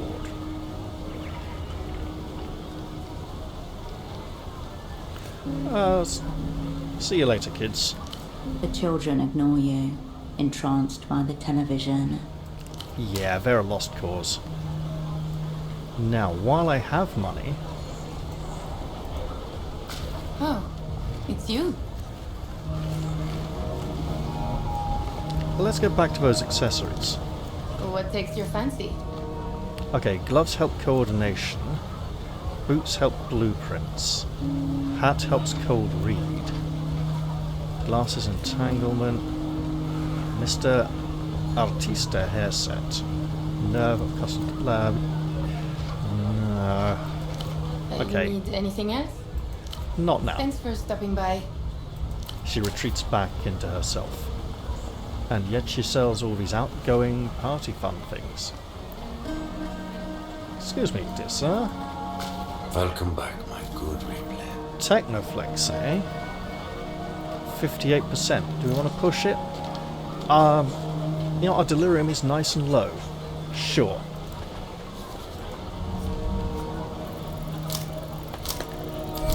Okay, that's good. Nothing is ever truly gone. Everything leaves a residue. Everything with a charge can be summoned back. Petra, there must be some way to bring Einzeltones back to life. I'm afraid not. The format is near obsolete. Einzeltone is the past, yet it contains the future. How exquisite. No, I mean there must be some way of reconstructing the media on them. The vendor recoils, as if you just spat at his feet. Yeah, I thought he wouldn't like that. So, your question is, Petre, how do I reanimate a corpse? Exactly, or necromancy. Yes, dark techno-necromancy. That might appeal to him, or just go with exact. Let's live a little dangerously. We're looking a bit dramatic. Necromancy, yes. Dark, technological necromancy. I would class it as necrophilia, actually. Yes, you would. I'll be honest, the thought is so disturbing to me that I've never entertained it before. But theoretically... He squints, glances up. Breach warning. You are now hacking the firewall of techno-philosophy. Uh-huh. You would have to repolarize, re-reminence processing, probably a concentrated magnetic flip, neodymium grader.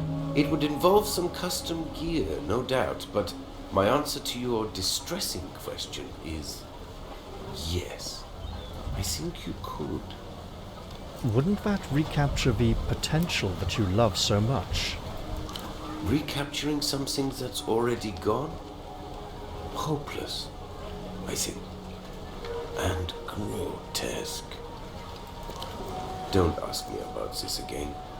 I feel unclean. We could ask him about a replayer. Ask him about Einzeltone. I talked to the boatman about my colleague. I thought I asked you to kindly shut the fuck up. Clearly, I'm not expressive enough. Let me hammer the point home. Oh, this is very interesting. If I have to hear any more about your communist friend, the Weeping Eye, or any of the other shady transactions you people are involved in, I'll slit my wrists with a Shadow Fellow disc and bleed out right here in front of these children. Is that clear? With the cartoons they watch, the children would probably love it. Alright, I just thought you might want to know. Why didn't you tell me that he was looking for Tempo del Sur? As far as I'm concerned, Tempo del Sur is nothing but a plague vector responsible, in part, for the outbreak of Luxian culture, if you can call it culture, in this city. My interactions with him are limited to receiving a twice-monthly shipment of trash that sells out faster than any of the valuable rare media I sell, paying my monthly fee for keeping my stall operational, and occasionally including his name in my nightly prayer of hatred. I think Petra supplied the red disc in the first place. His speech speeds up the more he speaks. The external manifestation of a system careening towards a vascular catastrophe. Oh. Your friend asked about him.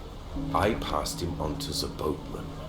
What more do you people want from me? For someone who can't stand replaying, your insults are quite repetitious. Or, keep going, I want to watch your heart explode. No, go, slow down, man. This can't be good for your health. If you're so concerned about my health, I repeat, please stop asking questions about lost communists.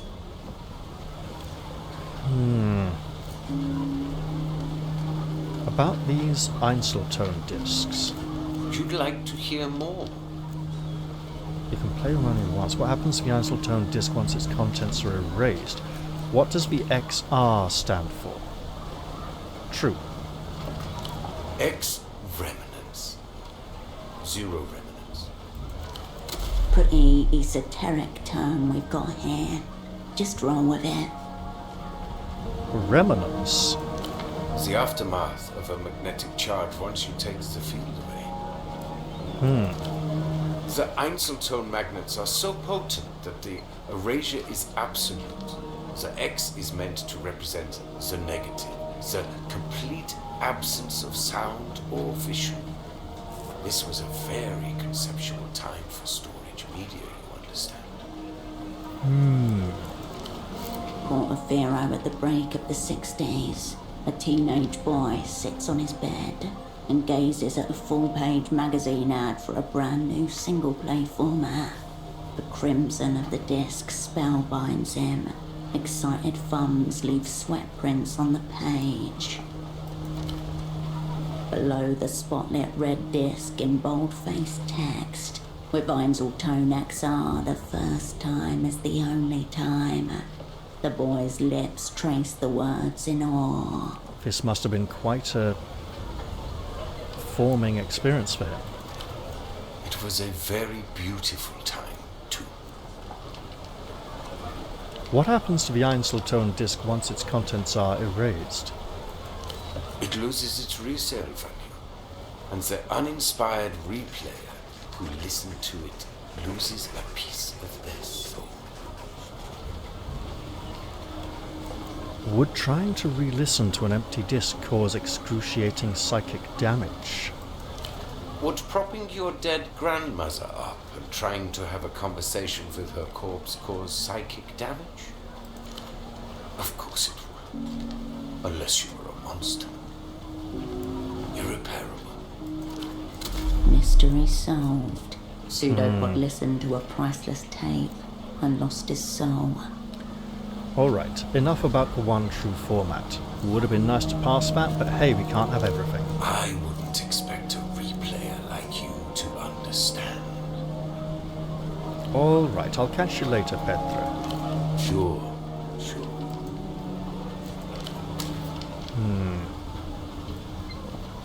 We seem to be running out of options here.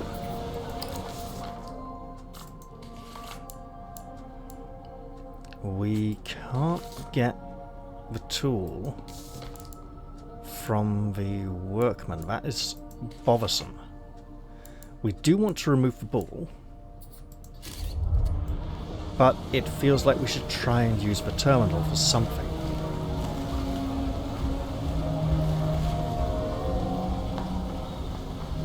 We're missing something here. Alright, go. I moved. I shouldn't go spending even more money. So let's make this even worse and head back to the bar.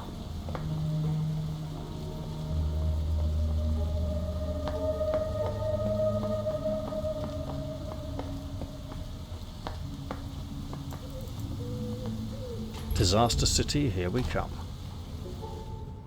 We're at Disaster Central already. Might as well see how bad this can get.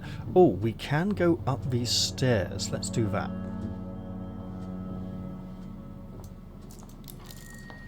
The intoxicated artist was caught halfway through her masterpiece. And there's got to be something up here. Ah! Wine sediment clings to the bottom, reminds you of dried blood. Well, let's take this. And the secluded booth, scene of countless intelligence trysts.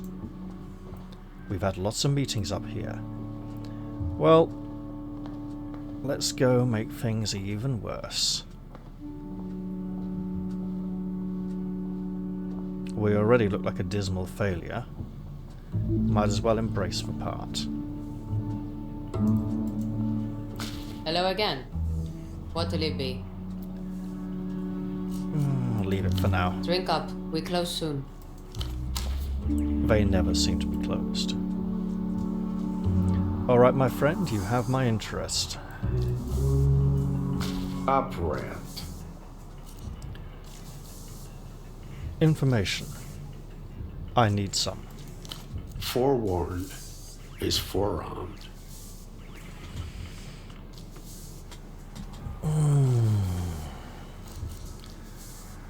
What do you know about Subcommandant Bagman?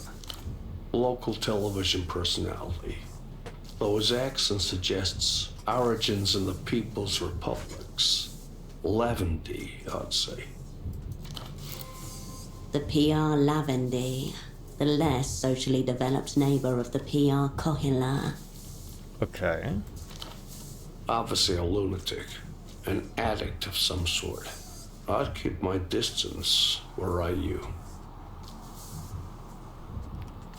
Any idea where he operates? We're not going to ask if he's watched the show. He's heard the man's accent enough to know where he's from. He's definitely heard him. Any idea where he operates from? He's got a glorified rat hole in the housing campaign. Calls it his Fortress Studio. Across the rooftops, I think. We can get on the rooftops? Have you ever watched his show? Please, Operaman. There's cavorting with the genius loci, and then there's wrapping your mouth around a raw sewage line. Okay. That said, he's got tens of thousands of regular viewers. Not bad for public access. Who are my enemies here? Take your pick. We're nominally in the developed world. That's Emtra's home pitch. A motion for him to go on. By that same token, Portofino was a Lusian penal colony for a long while. Some people think the Weeping Eye are lurking around every corner. I'd rather be on the side of crisp bills and decent brandy. No comrades, it seems. Only class foes. From what I've seen, this place should have stayed a penal colony. You forgot my greatest and most unpredictable foe. Me. We'll go with that. Naturally. The techno-fascists are really treating the place like they own it again. Operating out in the open like that suggests confidence, I'd say. What else do you know about my double, Pseudopod? Only what's in his red folder. Do you want to hear it? Yes. With a great sigh, the man leans back in the booth and closes his eyes. Novessa born, graduate of the Polytechniker. No partner or dependents, of course. Father was a noted cosmonaut. Taught life sciences before his recruitment. Life sciences, hence pseudopod. Cryptonyms are never so arbitrary as they're meant to be. When it comes to names, the mind demands something that sticks. What's his true name? Stiglitz. Thomas. Right. What else? The old man's eyelids flutter as he continues. No remark-worthy sexual tendencies. High attention to detail. A mild allergy to his own sweat. Occasional flashes of grandiosity. That last point may sound familiar. It might indeed. Don't test me, I can reach a chord from here. Would we have been friends? Let's ask that. You were chosen because his skill sheet was thought to complement your own. How that translates interpersonally. More for you to say. Something tells me we would have got on if we'd had the chance. Sounds like he was analytical. We would have been too potent together. The powers that be wouldn't permit it. I'm a solo wolf. He would have just got in my way, or it's fundamentally unknowable. No sense in dwelling on it. Let's go with something tells me we would have got on if we'd had a chance. It's certainly pretty for you to think so. Inconvenient that you'll never find out for certain. And recitation. He opens his eyes and leans forwards once again. This missing pop star, Ultra Violetta. Music, not really my area. He shakes his head. Spotted a couple teenagers in elaborate costumes. seem to be fans of some kind. I'd say they're your source. Okay. Do you know anything about this mysterious red disc? He takes the disc and adjusts his glasses to get a closer look. Two things stand out. First, this is an unusual format. Einzelton. Not just standard consumer fare. What's the other thing that stands out? The artist, Ultravioletta, the Lusian electro pop singer. Gone missing, so they say. So they say. You, but from a dream. He tilts the disc, watching it shimmer. Does the title mean anything to you? No, nothing at all. Hey, hang on, let's ask about the red disc again. He takes the disc and...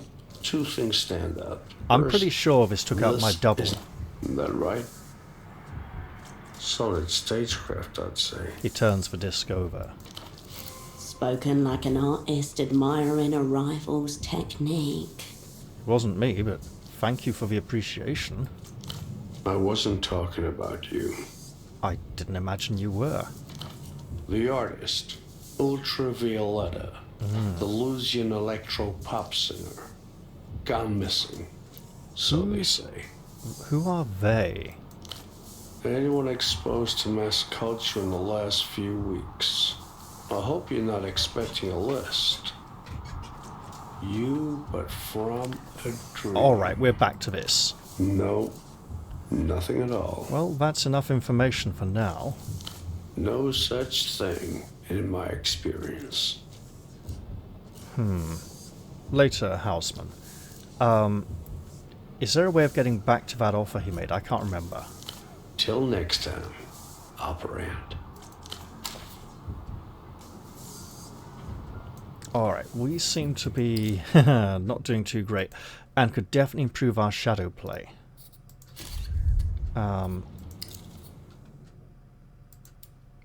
We have things reducing it. I mean, these, for starters. And this. Okay. Let's put our coat back on. Shadow play goes up to a 1. However,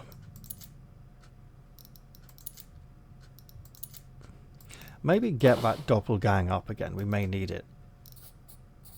And map. Something about this area has been updated.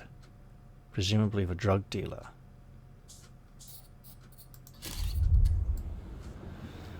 And we are going to need to find a way of gaining more money. We aren't getting any anytime soon.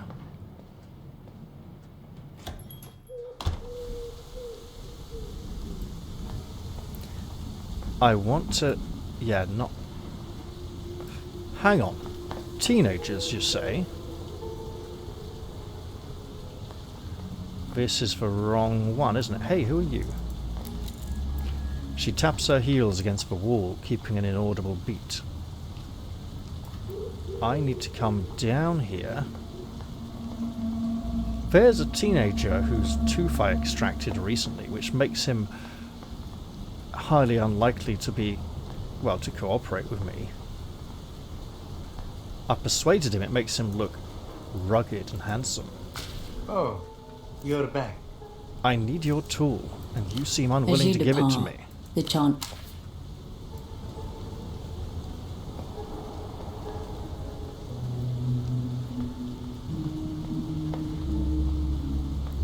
All right.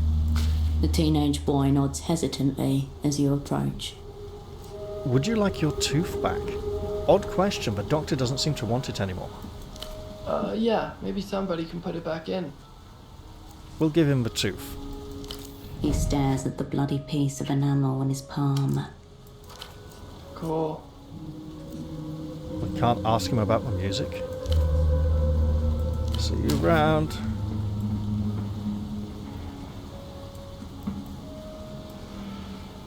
Oh, it seems like we have to go and use the medicine badly on our friend and wreck him even more.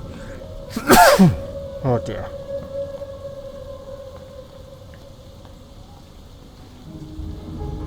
Is there something we can do up here? I doubt it. It feels like we simply do not have enough information.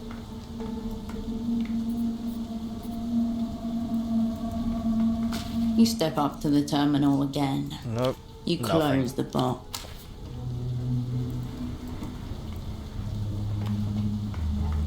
Should have offered to help him when we had the chance.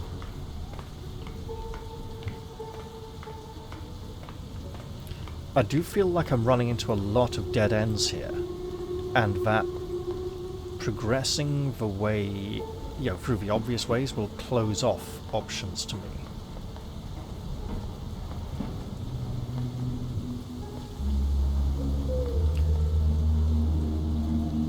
Maybe I can come down here and find some teenagers. I'm not sure how we're supposed to get over the rooftops either.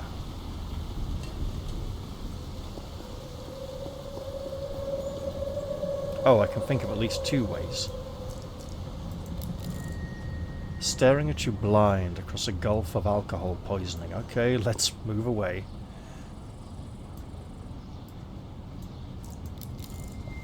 If everything goes to shit, you can always come hang with the Untergang. Well, hey, while we're here... You're not Portaferran. The old man looks you up and down. As he addresses you, the gazes of his 2 table mates veer towards you, like cataractic headlights. Yeah, so, you're wrong. I'm Kisak, born and raised. Or we just say nothing, just give him a look and wait to see what comes next. Foreigners always have the best stories, much more interesting than the local fauna. And you're a long way from Marcia. He smiles knowingly. Clocked you instantly, even though your accent has been diluted in the decade plus since you left. And the fact that he hasn't heard it yet.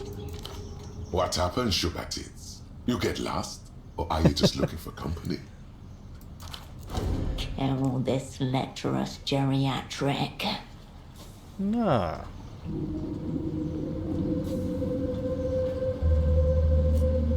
Say that again, I'll put your cigar out in your eye hole. No.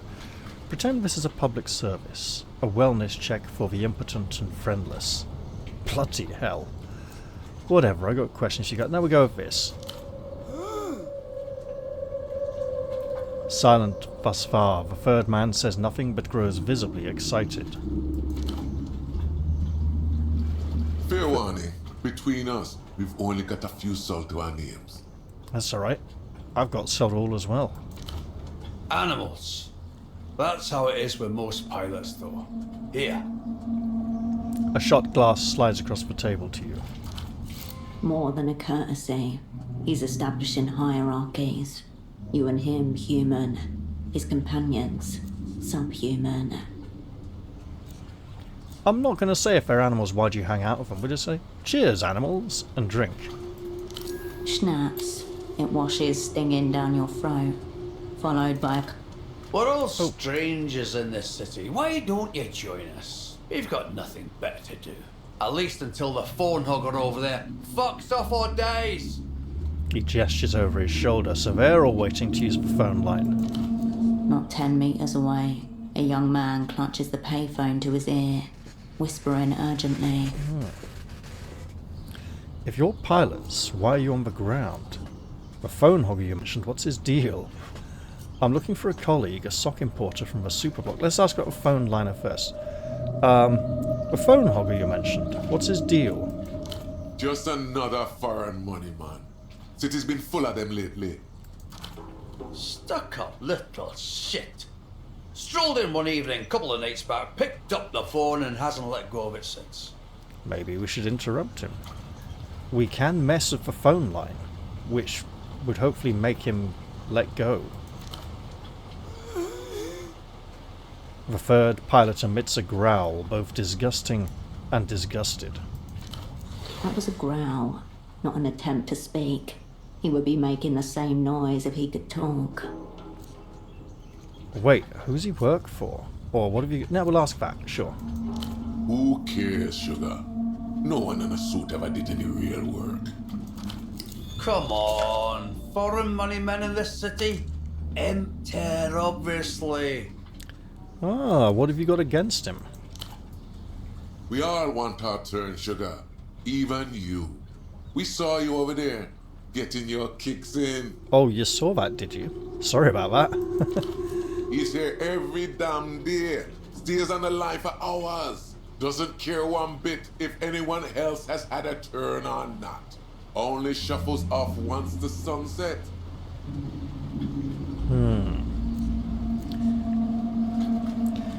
Sounds like you're jealous of his stamina. How are you proud men being dominated by a little salary weasel? Yeah, we'll ask that. What are we going to do? Fight him? You have anything better to do? Even if somebody pummeled him half to death, he'd feel nothing. He's an empty suit. Not even the decency to be sad. There's rotted in wealth.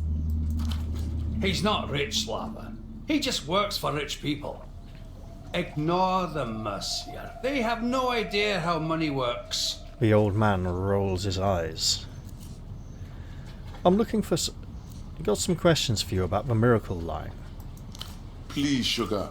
We can't deal with any more competition. The money man has us down to quickies. What's the miracle exactly? Oh, the card. Yeah, hang on. It's always connected, that's what. No dialing, no choice to call anyone else. You pick up that phone over there. Done. She's there. Duchess. Always there for everyone. Wait, how is that possible?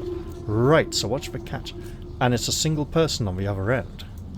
Duchess. He repeats. It's not just that, though. Whatever you like, whatever happens to be your thing, she has a way of finding it. People just open up to her. Right. You could not rule out the possibility that she is a spy, that the vein has already been tapped. How does Duchess make a living? Why does everything have to be about money these days? Well, not necessarily money. What else could she be getting out of it? Or who knows? Actually, the money angle is not very interesting to me. There's no way she could be on the line all day without making money, unless maybe she's not human. Oh, Slava would just love that, wouldn't you? Oh? Better than most humans I know. He shrugs you both off. If it is about money, it's not in any way that concerns us. Line's been free for as long as anyone can remember. So the phone line distracts people from how terrible their life in the city is, but it might be distracting them from something else that's going on that they might otherwise notice in the area. They act like the issue of money is secondary to the existence of the miracle line. It's not. This is the issue itself. You're all very open about having phone sex around each other. Well, they all do it, so it's kind of hard to not. And they're good friends. I've used the miracle line. We know, sugar. We were watching you there. How was it? Seeing stars already? I found her pretty mid-tier. She did make me feel various loin things. Let's not go there. Her skill set is impressive. A true professional. Maybe professional, maybe it just comes naturally to her. Could be both. The slender finger slips into the black curls of a phone cord and twirls them around itself. Suddenly, it pulls, and your breath cuts short. Interesting. Have you seen this before? We'll show the card we found on Pseudopod. Will you look at that? He passes the card on to Joao. His eyes widen for a moment and he nods, then passes it again. Now where did a sweet thing like you pick that up? Found it on the street. Never mind. Have you seen... in the pants of my catatonic colleague. Sure, it's so outrageous, but they're probably just going to accept it and be like, okay, fine. What a way to go, eh? A round of chuckles spreads around the table. Spittle flies from his tongue as he simulates wholesale sexual annihilation. Rapturous fantasies of masturbatory death overtake him. Don't worry, I'm sure that's where you're headed. Or I don't think he was on the phone, he was listening to a disc.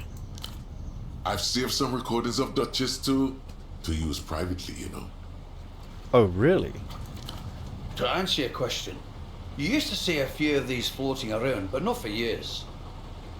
Interesting. So he got this somewhere special. Someone who still had one. Figure it was from before that phone was permanently hooked up. He hands the card back to you. By permanently hooked up, he means someone jammed a coin in the slot and broke it, so it couldn't be taken out. Enough about the Duchess, then. You're all very open about having phone sex around each other. I got nothing to hide. Can't speak for Pigeon, though. That's Pigeon, is it? Pigeon rolls his eyes and feigns indifference. It's fine, I have my own phone thing going too. With someone who doesn't want to speak to me anymore at the moment. What kind of sick, twisted shit are you into, Pigeon? Maybe let's not ask now. It's fine, I have my own phone thing going on too. They're going to ask if they can call me. Joao perks up and edges closer. You want to tell us, don't you? Come on, what's your thing? Your controller's razor-edged voice comes to you, cold light from an infinitely distant star. She gives me orders. Sometimes she punishes me. Submissive, eh? Come on, Sweet Lips. How does she punish you? Give me the details. Mostly just withholding validation. Sometimes money. Sometimes she puts me in a freezer. No, we'll go for first one. Mostly just withholding validation. Sometimes money. Sounds like the money man's fantasies. Alright, well I didn't mean to intrude. As far as I'm concerned, intruding is half the fun. I'm looking for a colleague, a sock importer from the superblock. He may have been using that payphone. From the superblock, eh? Interesting. But no. I would say ask the Duchess herself, but she doesn't talk about clients with other clients. She's professional like that. I did very well then.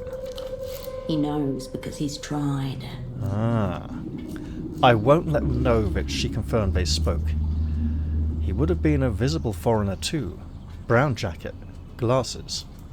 Can't say anyone like that struck me, but a lot of people use the phone line. The only reason why we really notice the hugger is because he refuses to leave. Alright, well I'll see you around, captains. Until next time, sugar. Maybe I should see if I can meddle with this individual. I can. Unwise to your presence, a lanky young man presses the handset against his flushed cheek. He practically clings to it, like a shipwreck survivor holding onto a piece of driftwood.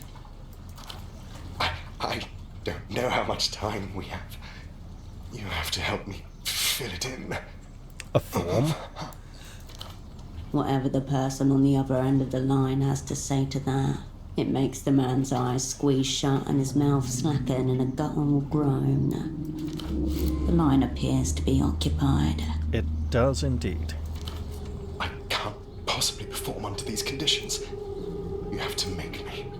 No miracle for me, it seems. So this is the phone hogger the pilots mentioned. Let's not clear our throat. Okay, yeah, so this is the phone hogger the pilots mentioned. The gap. I'm not even worthy to approach it on hands and knees. My little heart wouldn't be able to take it. His voice drops to a strained whisper. So this is what the miracle looks like firsthand. Or rather her victims. And interesting that I used the word victims. +4, so we'd need a 9. We could push it. That's pretty good as it is. Oh no, sorry, +7. Okay, sure. Yeah, we just need a 6 then. Yeah, we're good. We rolled a 5.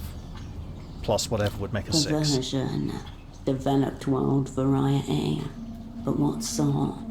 What sort indeed? Please. I need to feel like my position's in jeopardy. Let's consider his suit.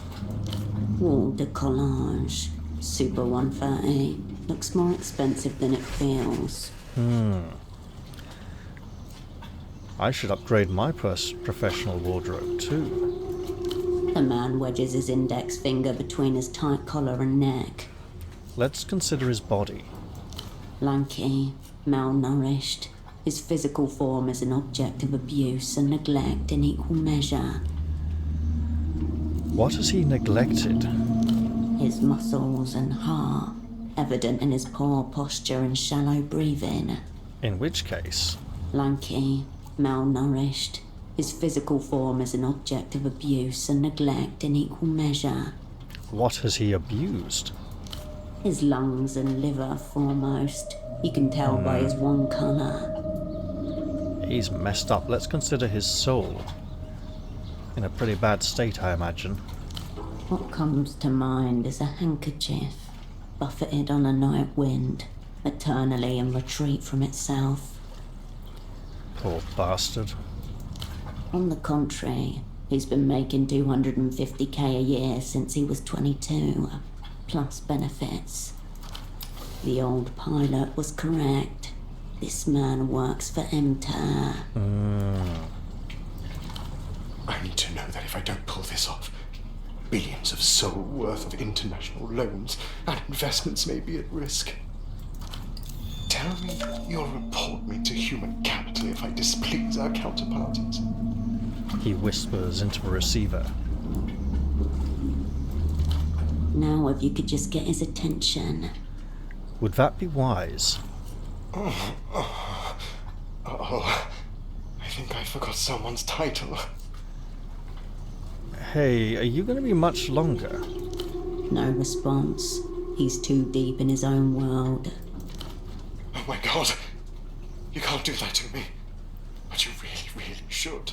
He huddles closer to the phone and whispers. Prisoner of his own desire. There are some older gentlemen who'd like to use the phone, but we know that won't work because it's not worked on him so far. I need to speak with Duchess. Hurry it up. Tap him on the shoulder. We'll do that. With a jolt and a sharp glance, the young man pulls his shoulder away. Hugging closer to the phone, I imagine.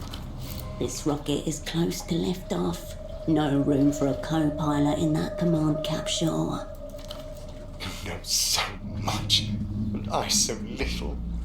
The power differential is grotesque, highly problematic. Don't change it. This man can't actually be employed, can he? Yes, he can, but he can't be working very much at the moment. It's like a tram crash. I can't look away. Or what a poor, wretched soul. We'll go with that. I'm your faithful dog. I know nothing. I question less. I need to speak with Duchess. Hurry it up. Her name might snap him out of this, or get his attention at least. He leans away from you, resting his forehead against the metal shower. This is a private phone call. Please excuse yourself. I saw her talking to the old pilots earlier. They must have sent her to listen in. He's talking about me. Do I want her to watch? Maybe, in theory, but you should see the way she's dressed. Her coat, it's see-through like a grocery bag. Okay. Warily, the young man watches you go over his shoulder. We have a way to interfere with the phone line, but we don't have all of the pieces of the puzzle yet.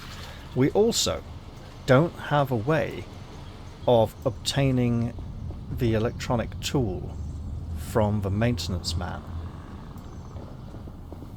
And that bothers me.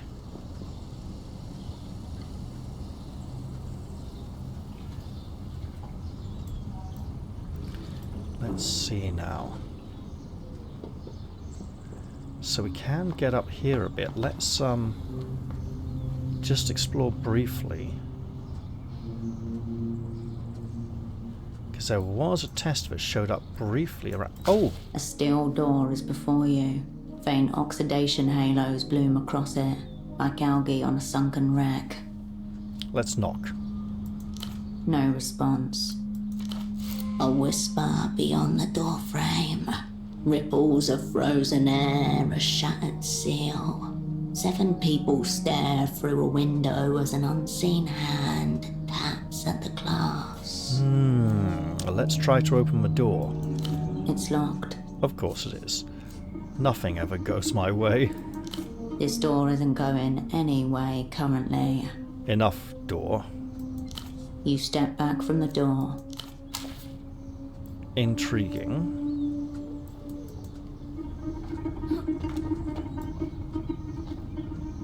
I want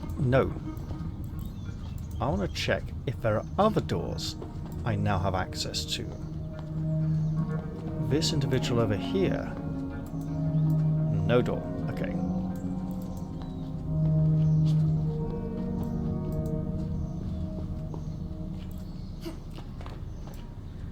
There is that other one way back there. Oh, that looks like it comes out on the rooftop. No.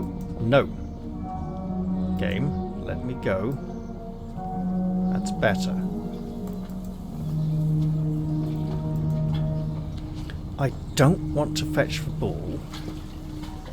And I don't want to try and give the medicine to Pseudopod yet. But I think I need to give the medicine to Pseudopod and fail.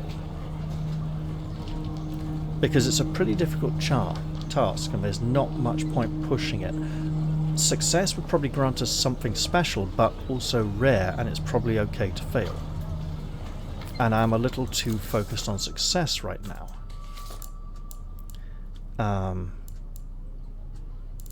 Ex-pilots reckon the guy hogging the miracle line every night works for Emter. He does. Bone design porters which have grown blade which can produce sound effects. How's that going to help me? I tried calling Melita from F-24. I could try calling from someone else, but that doesn't seem like a good idea. I could use the abduction telephone. In fact, it seems there are a number of options available to me, and a number that are just not. I think I'll leave this one here for now then. Yeah, let's end the episode here. I hope you've all enjoyed this one, and I'll look forward to seeing you all on the next one. I'll say goodbye for now, and we'll see what form our adventure takes next time. Cheerio everyone. See you all soon.